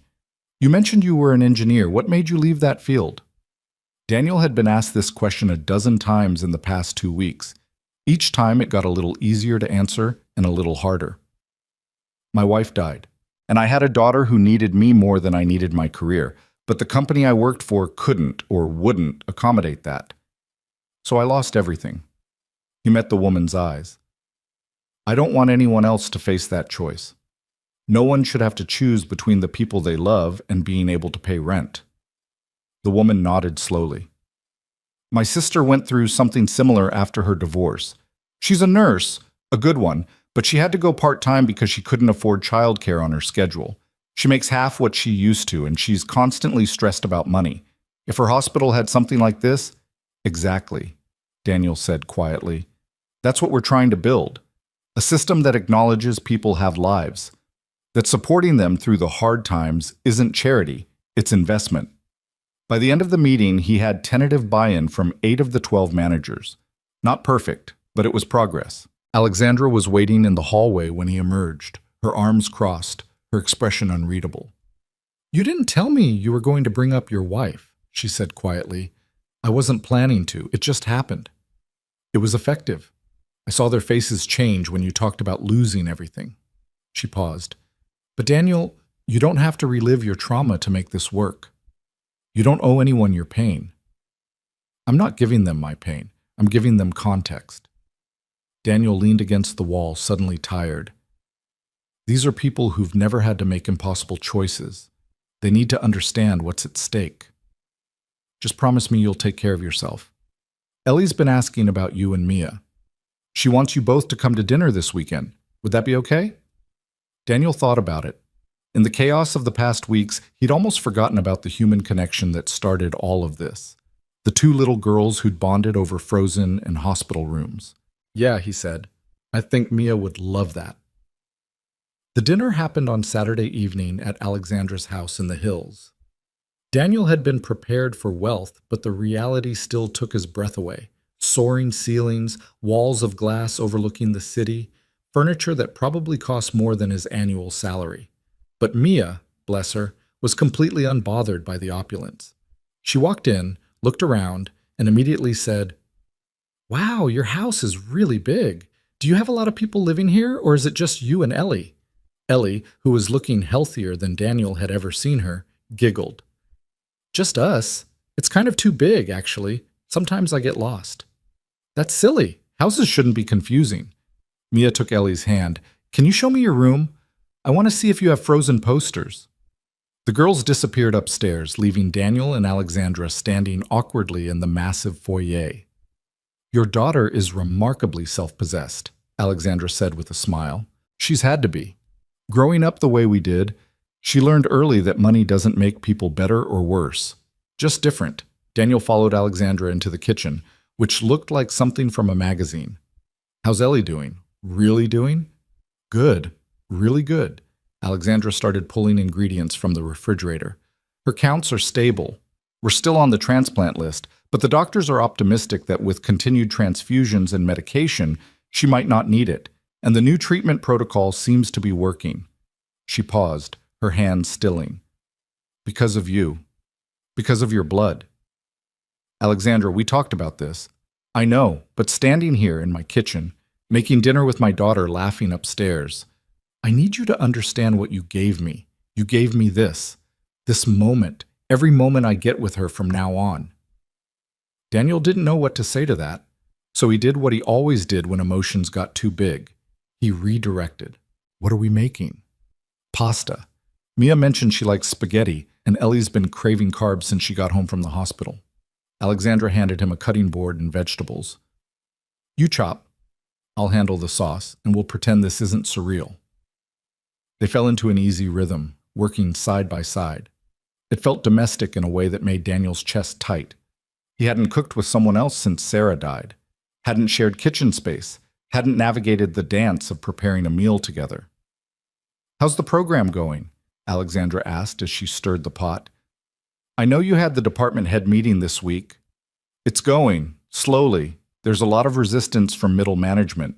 They've spent their careers in a system that rewards overwork and punishes human need. Asking them to change overnight is, he shrugged. It's hard. But you're making progress. Some. The IT pilot is going well. Turnover is down. Productivity is up. We're starting to get requests from other departments wanting to join. Daniel finished chopping the vegetables and slid them toward Alexandra. But there's pushback too. Anonymous complaints about special treatment, concerns that remote work means people are slacking off, the usual fears. Marcus Holloway's been quiet, Alexandra said. Too quiet. I don't trust it. Neither do I, but we keep moving forward. That's all we can do. Dinner was chaotic and wonderful. The girls dominated the conversation, telling elaborate stories about a fantasy world they'd created where they were princesses who solved mysteries. Daniel and Alexandra mostly listened, occasionally exchanging amused glances across the table. At one point, Ellie turned to Daniel with her characteristic directness. Are you and Mommy friends now? Like real friends, not just work friends? Daniel glanced at Alexandra, who looked as uncertain as he felt. I think so, he said carefully. What do you think makes someone a real friend? When you tell them true things, when you help them even when it's hard, when you don't pretend to be someone you're not. Ellie looked between them. You do all those things. So yeah, you're real friends. After dinner, while the girls watched Frozen for what Mia claimed was the approximately millionth time, Daniel and Alexandra sat on the back deck overlooking the city. The lights spread out below them like a constellation fallen to earth. She's right, you know, Alexandra said quietly, about us being real friends.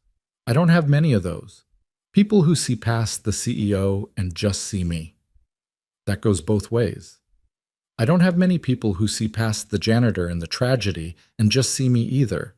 They sat in comfortable silence for a moment, watching the city breathe. Can I ask you something? Alexandra's voice was hesitant. That day in the hospital when you agreed to give blood, were you angry? At me?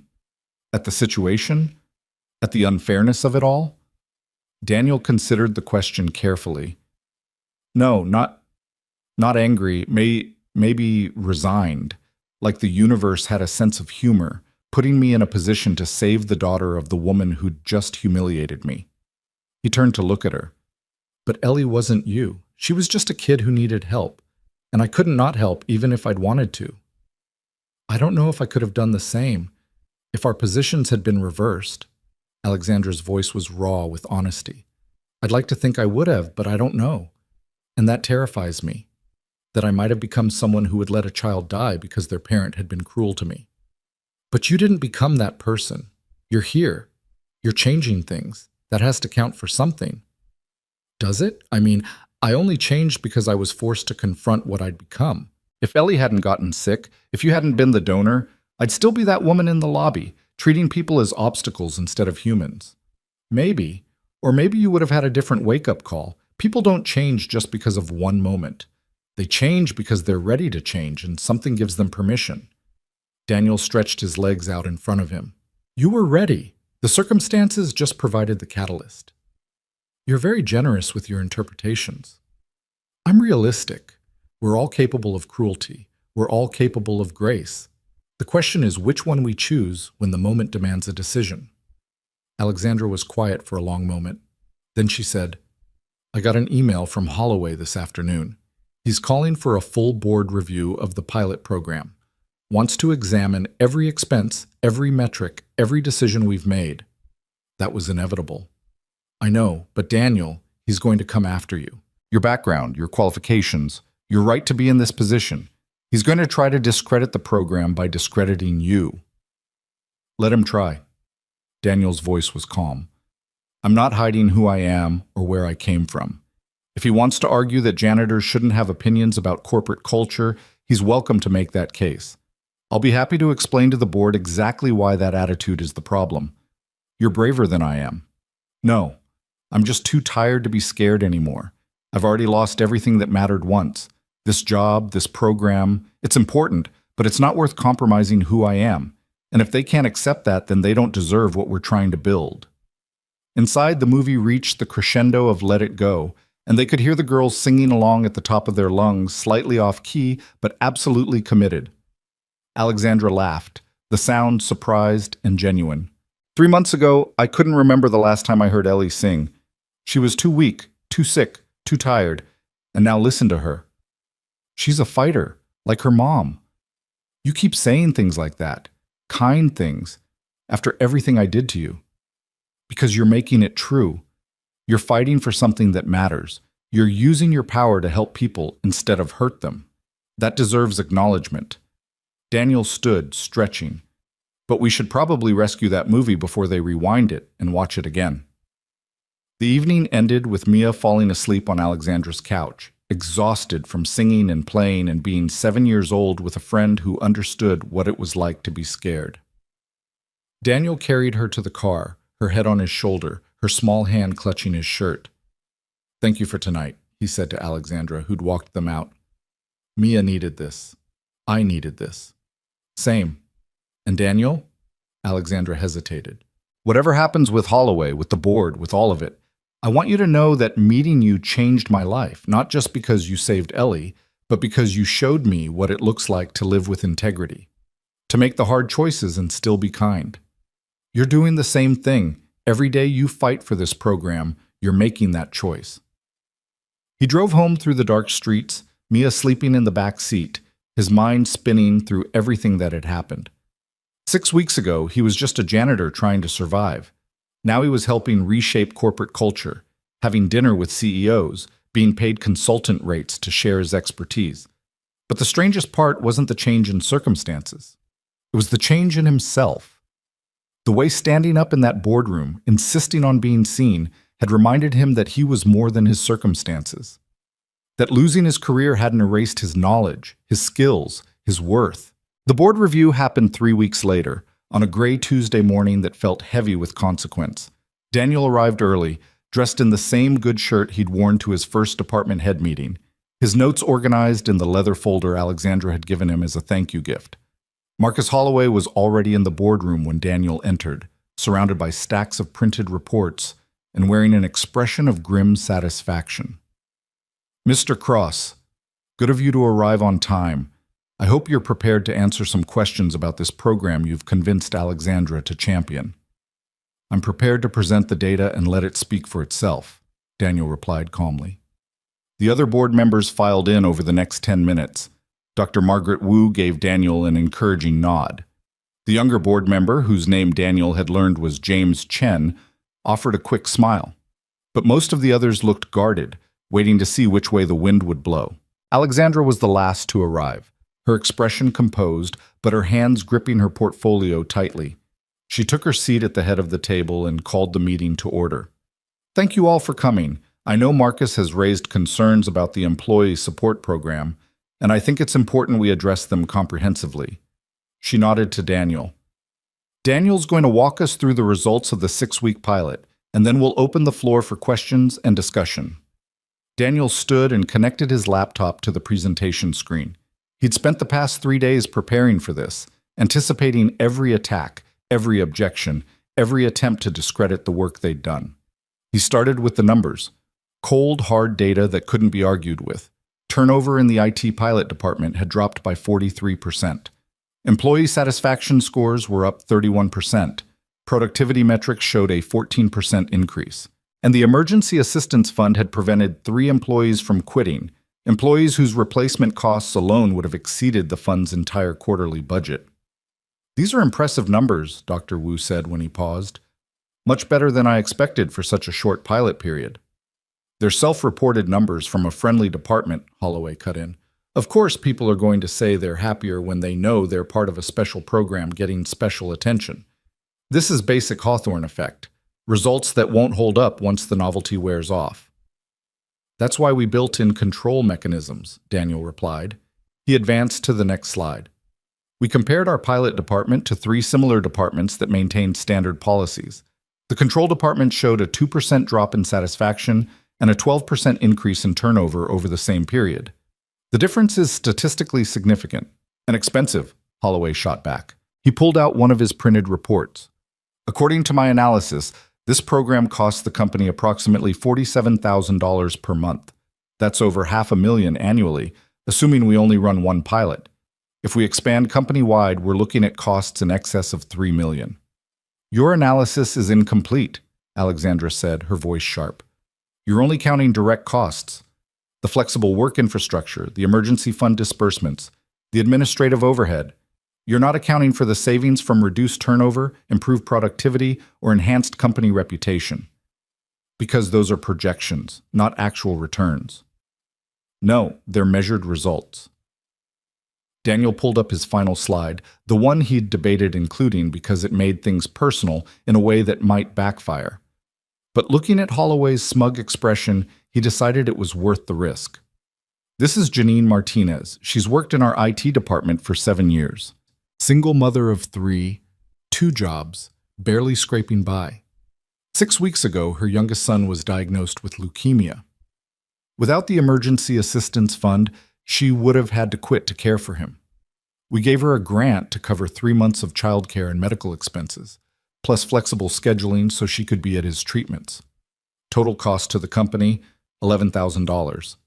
He advanced to the next image, Janine's employee file showing her performance reviews.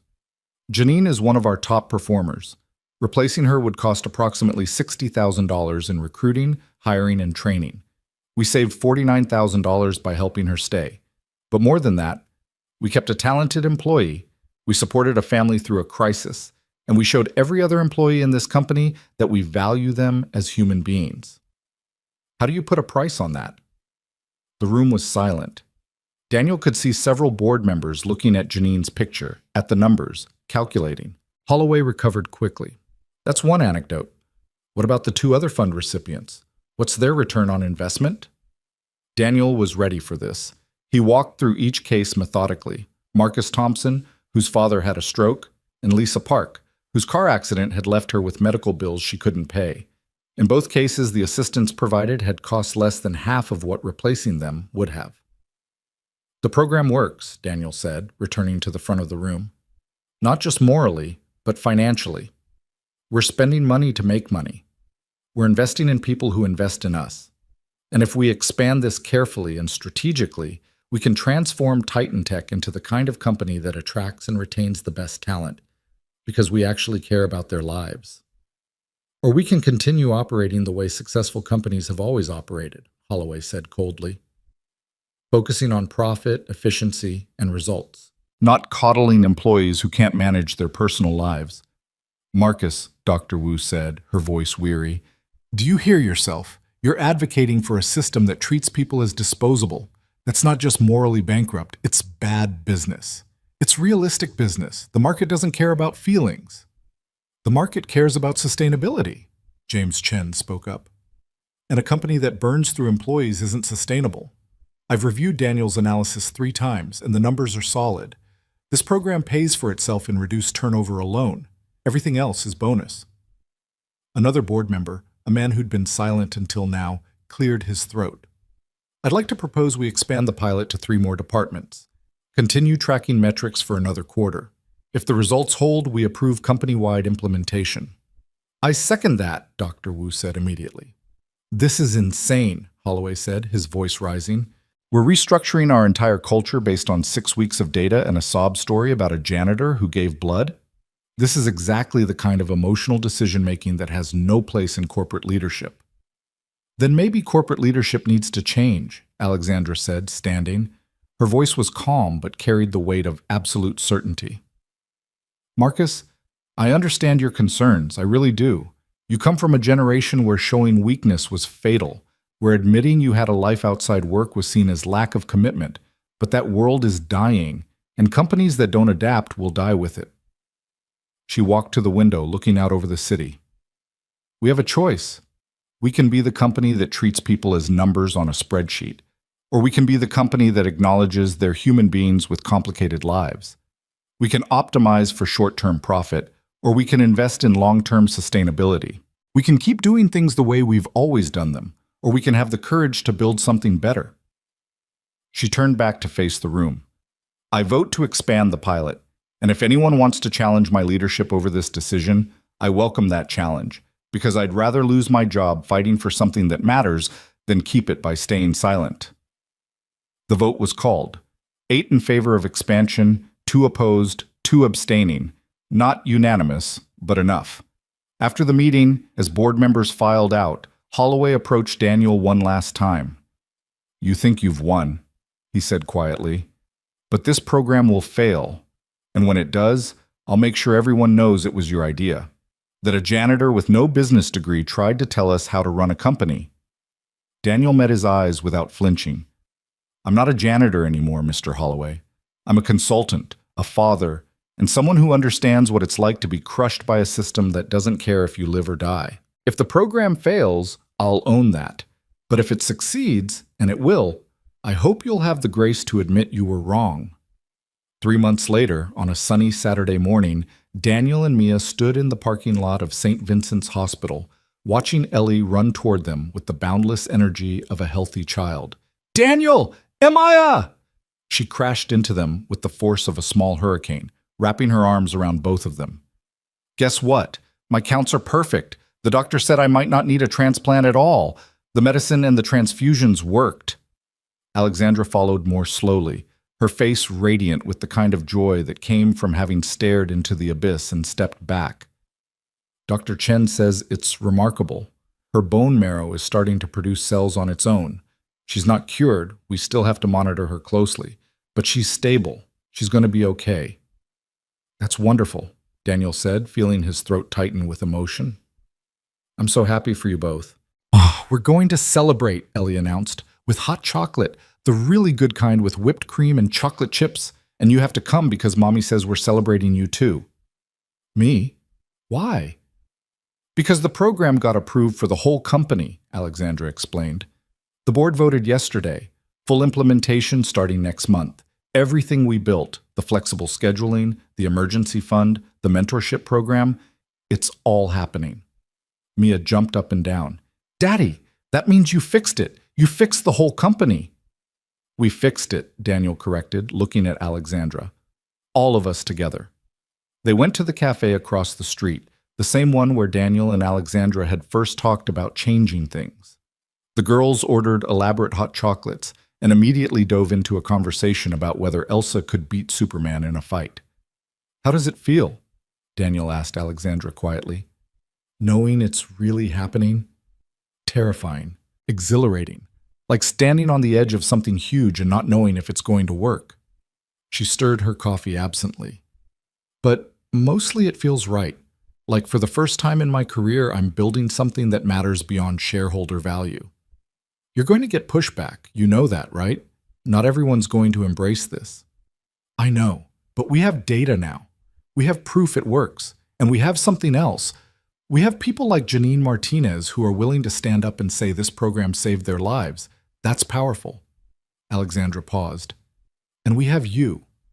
You're staying on as Director of Employee Wellness. That was part of the board approval. Daniel felt his breath catch. Director? That's a full-time position with benefits?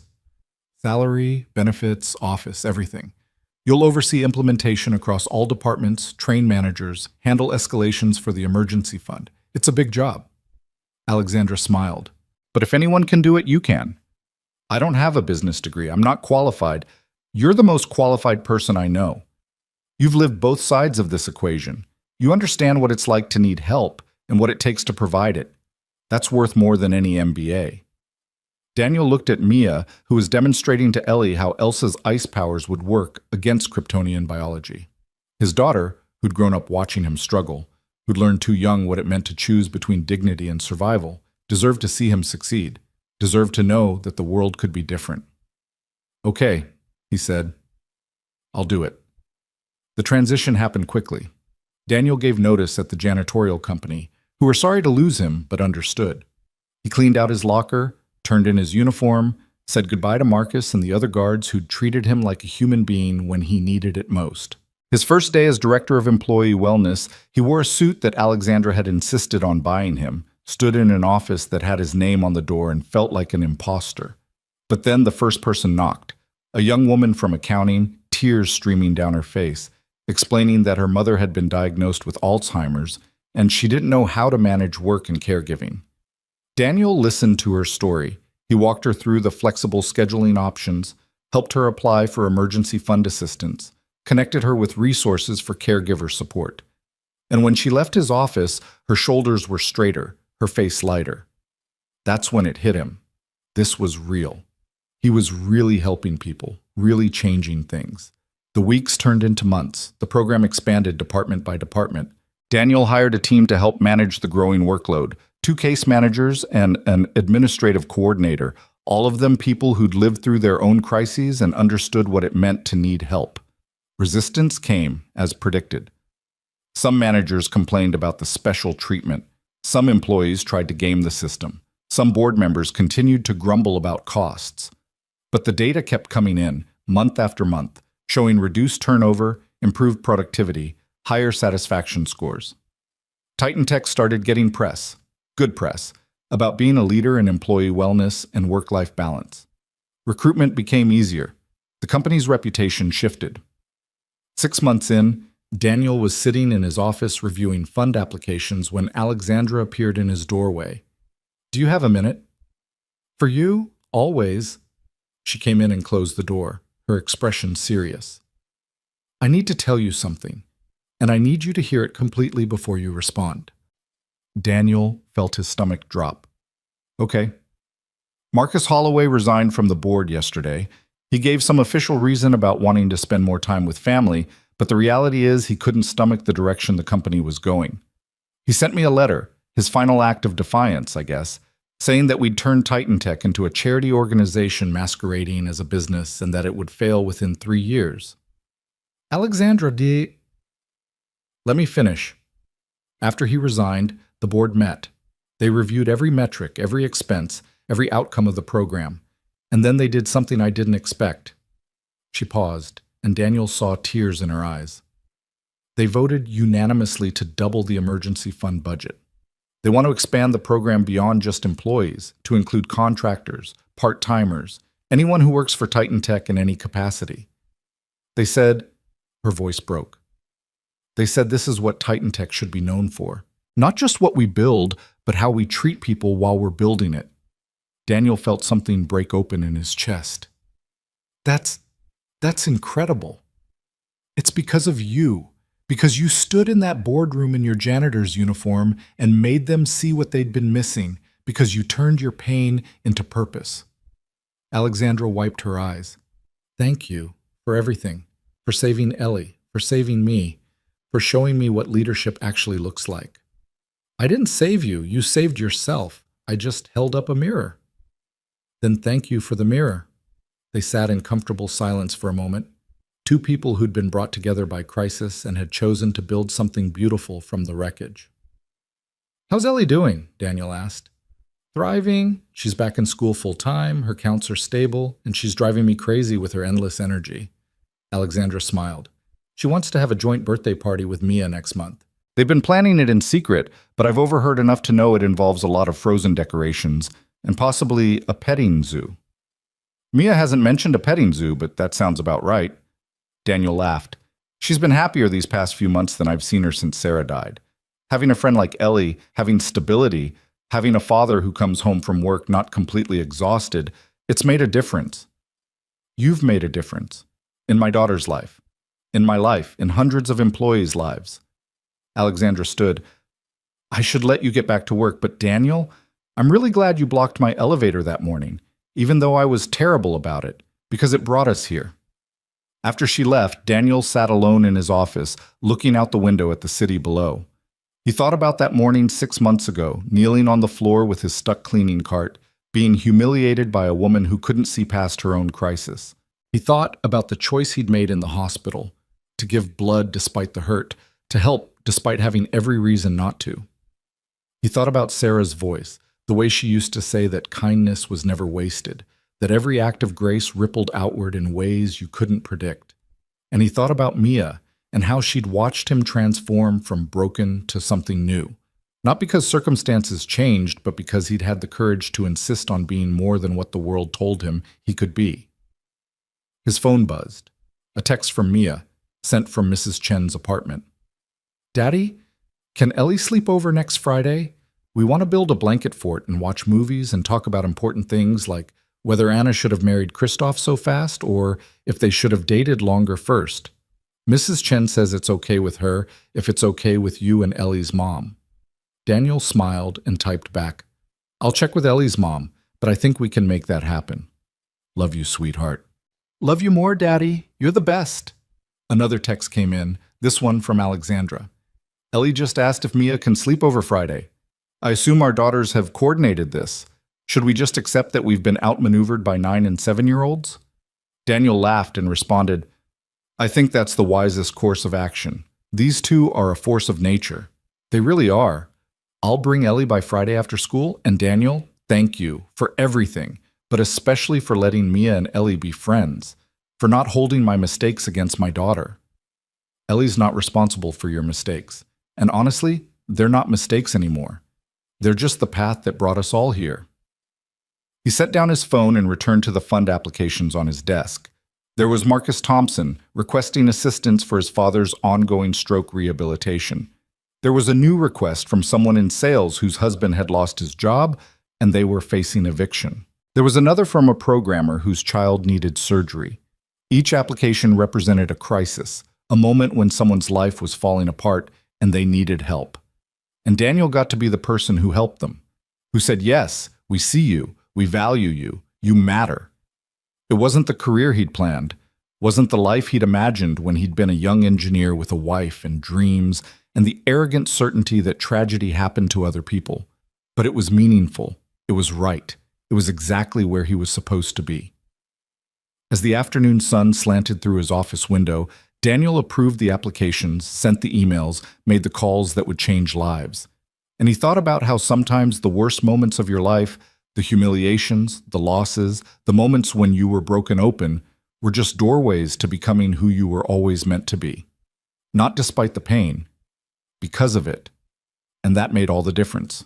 Outside, the city breathed and moved and lived. Somewhere, a CEO was learning to lead with humanity instead of just efficiency. Somewhere, a little girl who'd almost died was planning a sleepover and arguing about Disney characters with her best friend.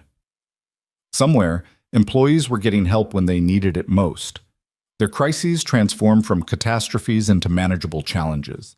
And in an office with his name on the door, a former janitor who'd given blood to save a stranger's child smiled and got back to work, knowing that the world was just a little bit better than it had been yesterday. That was enough. That was everything. That was grace.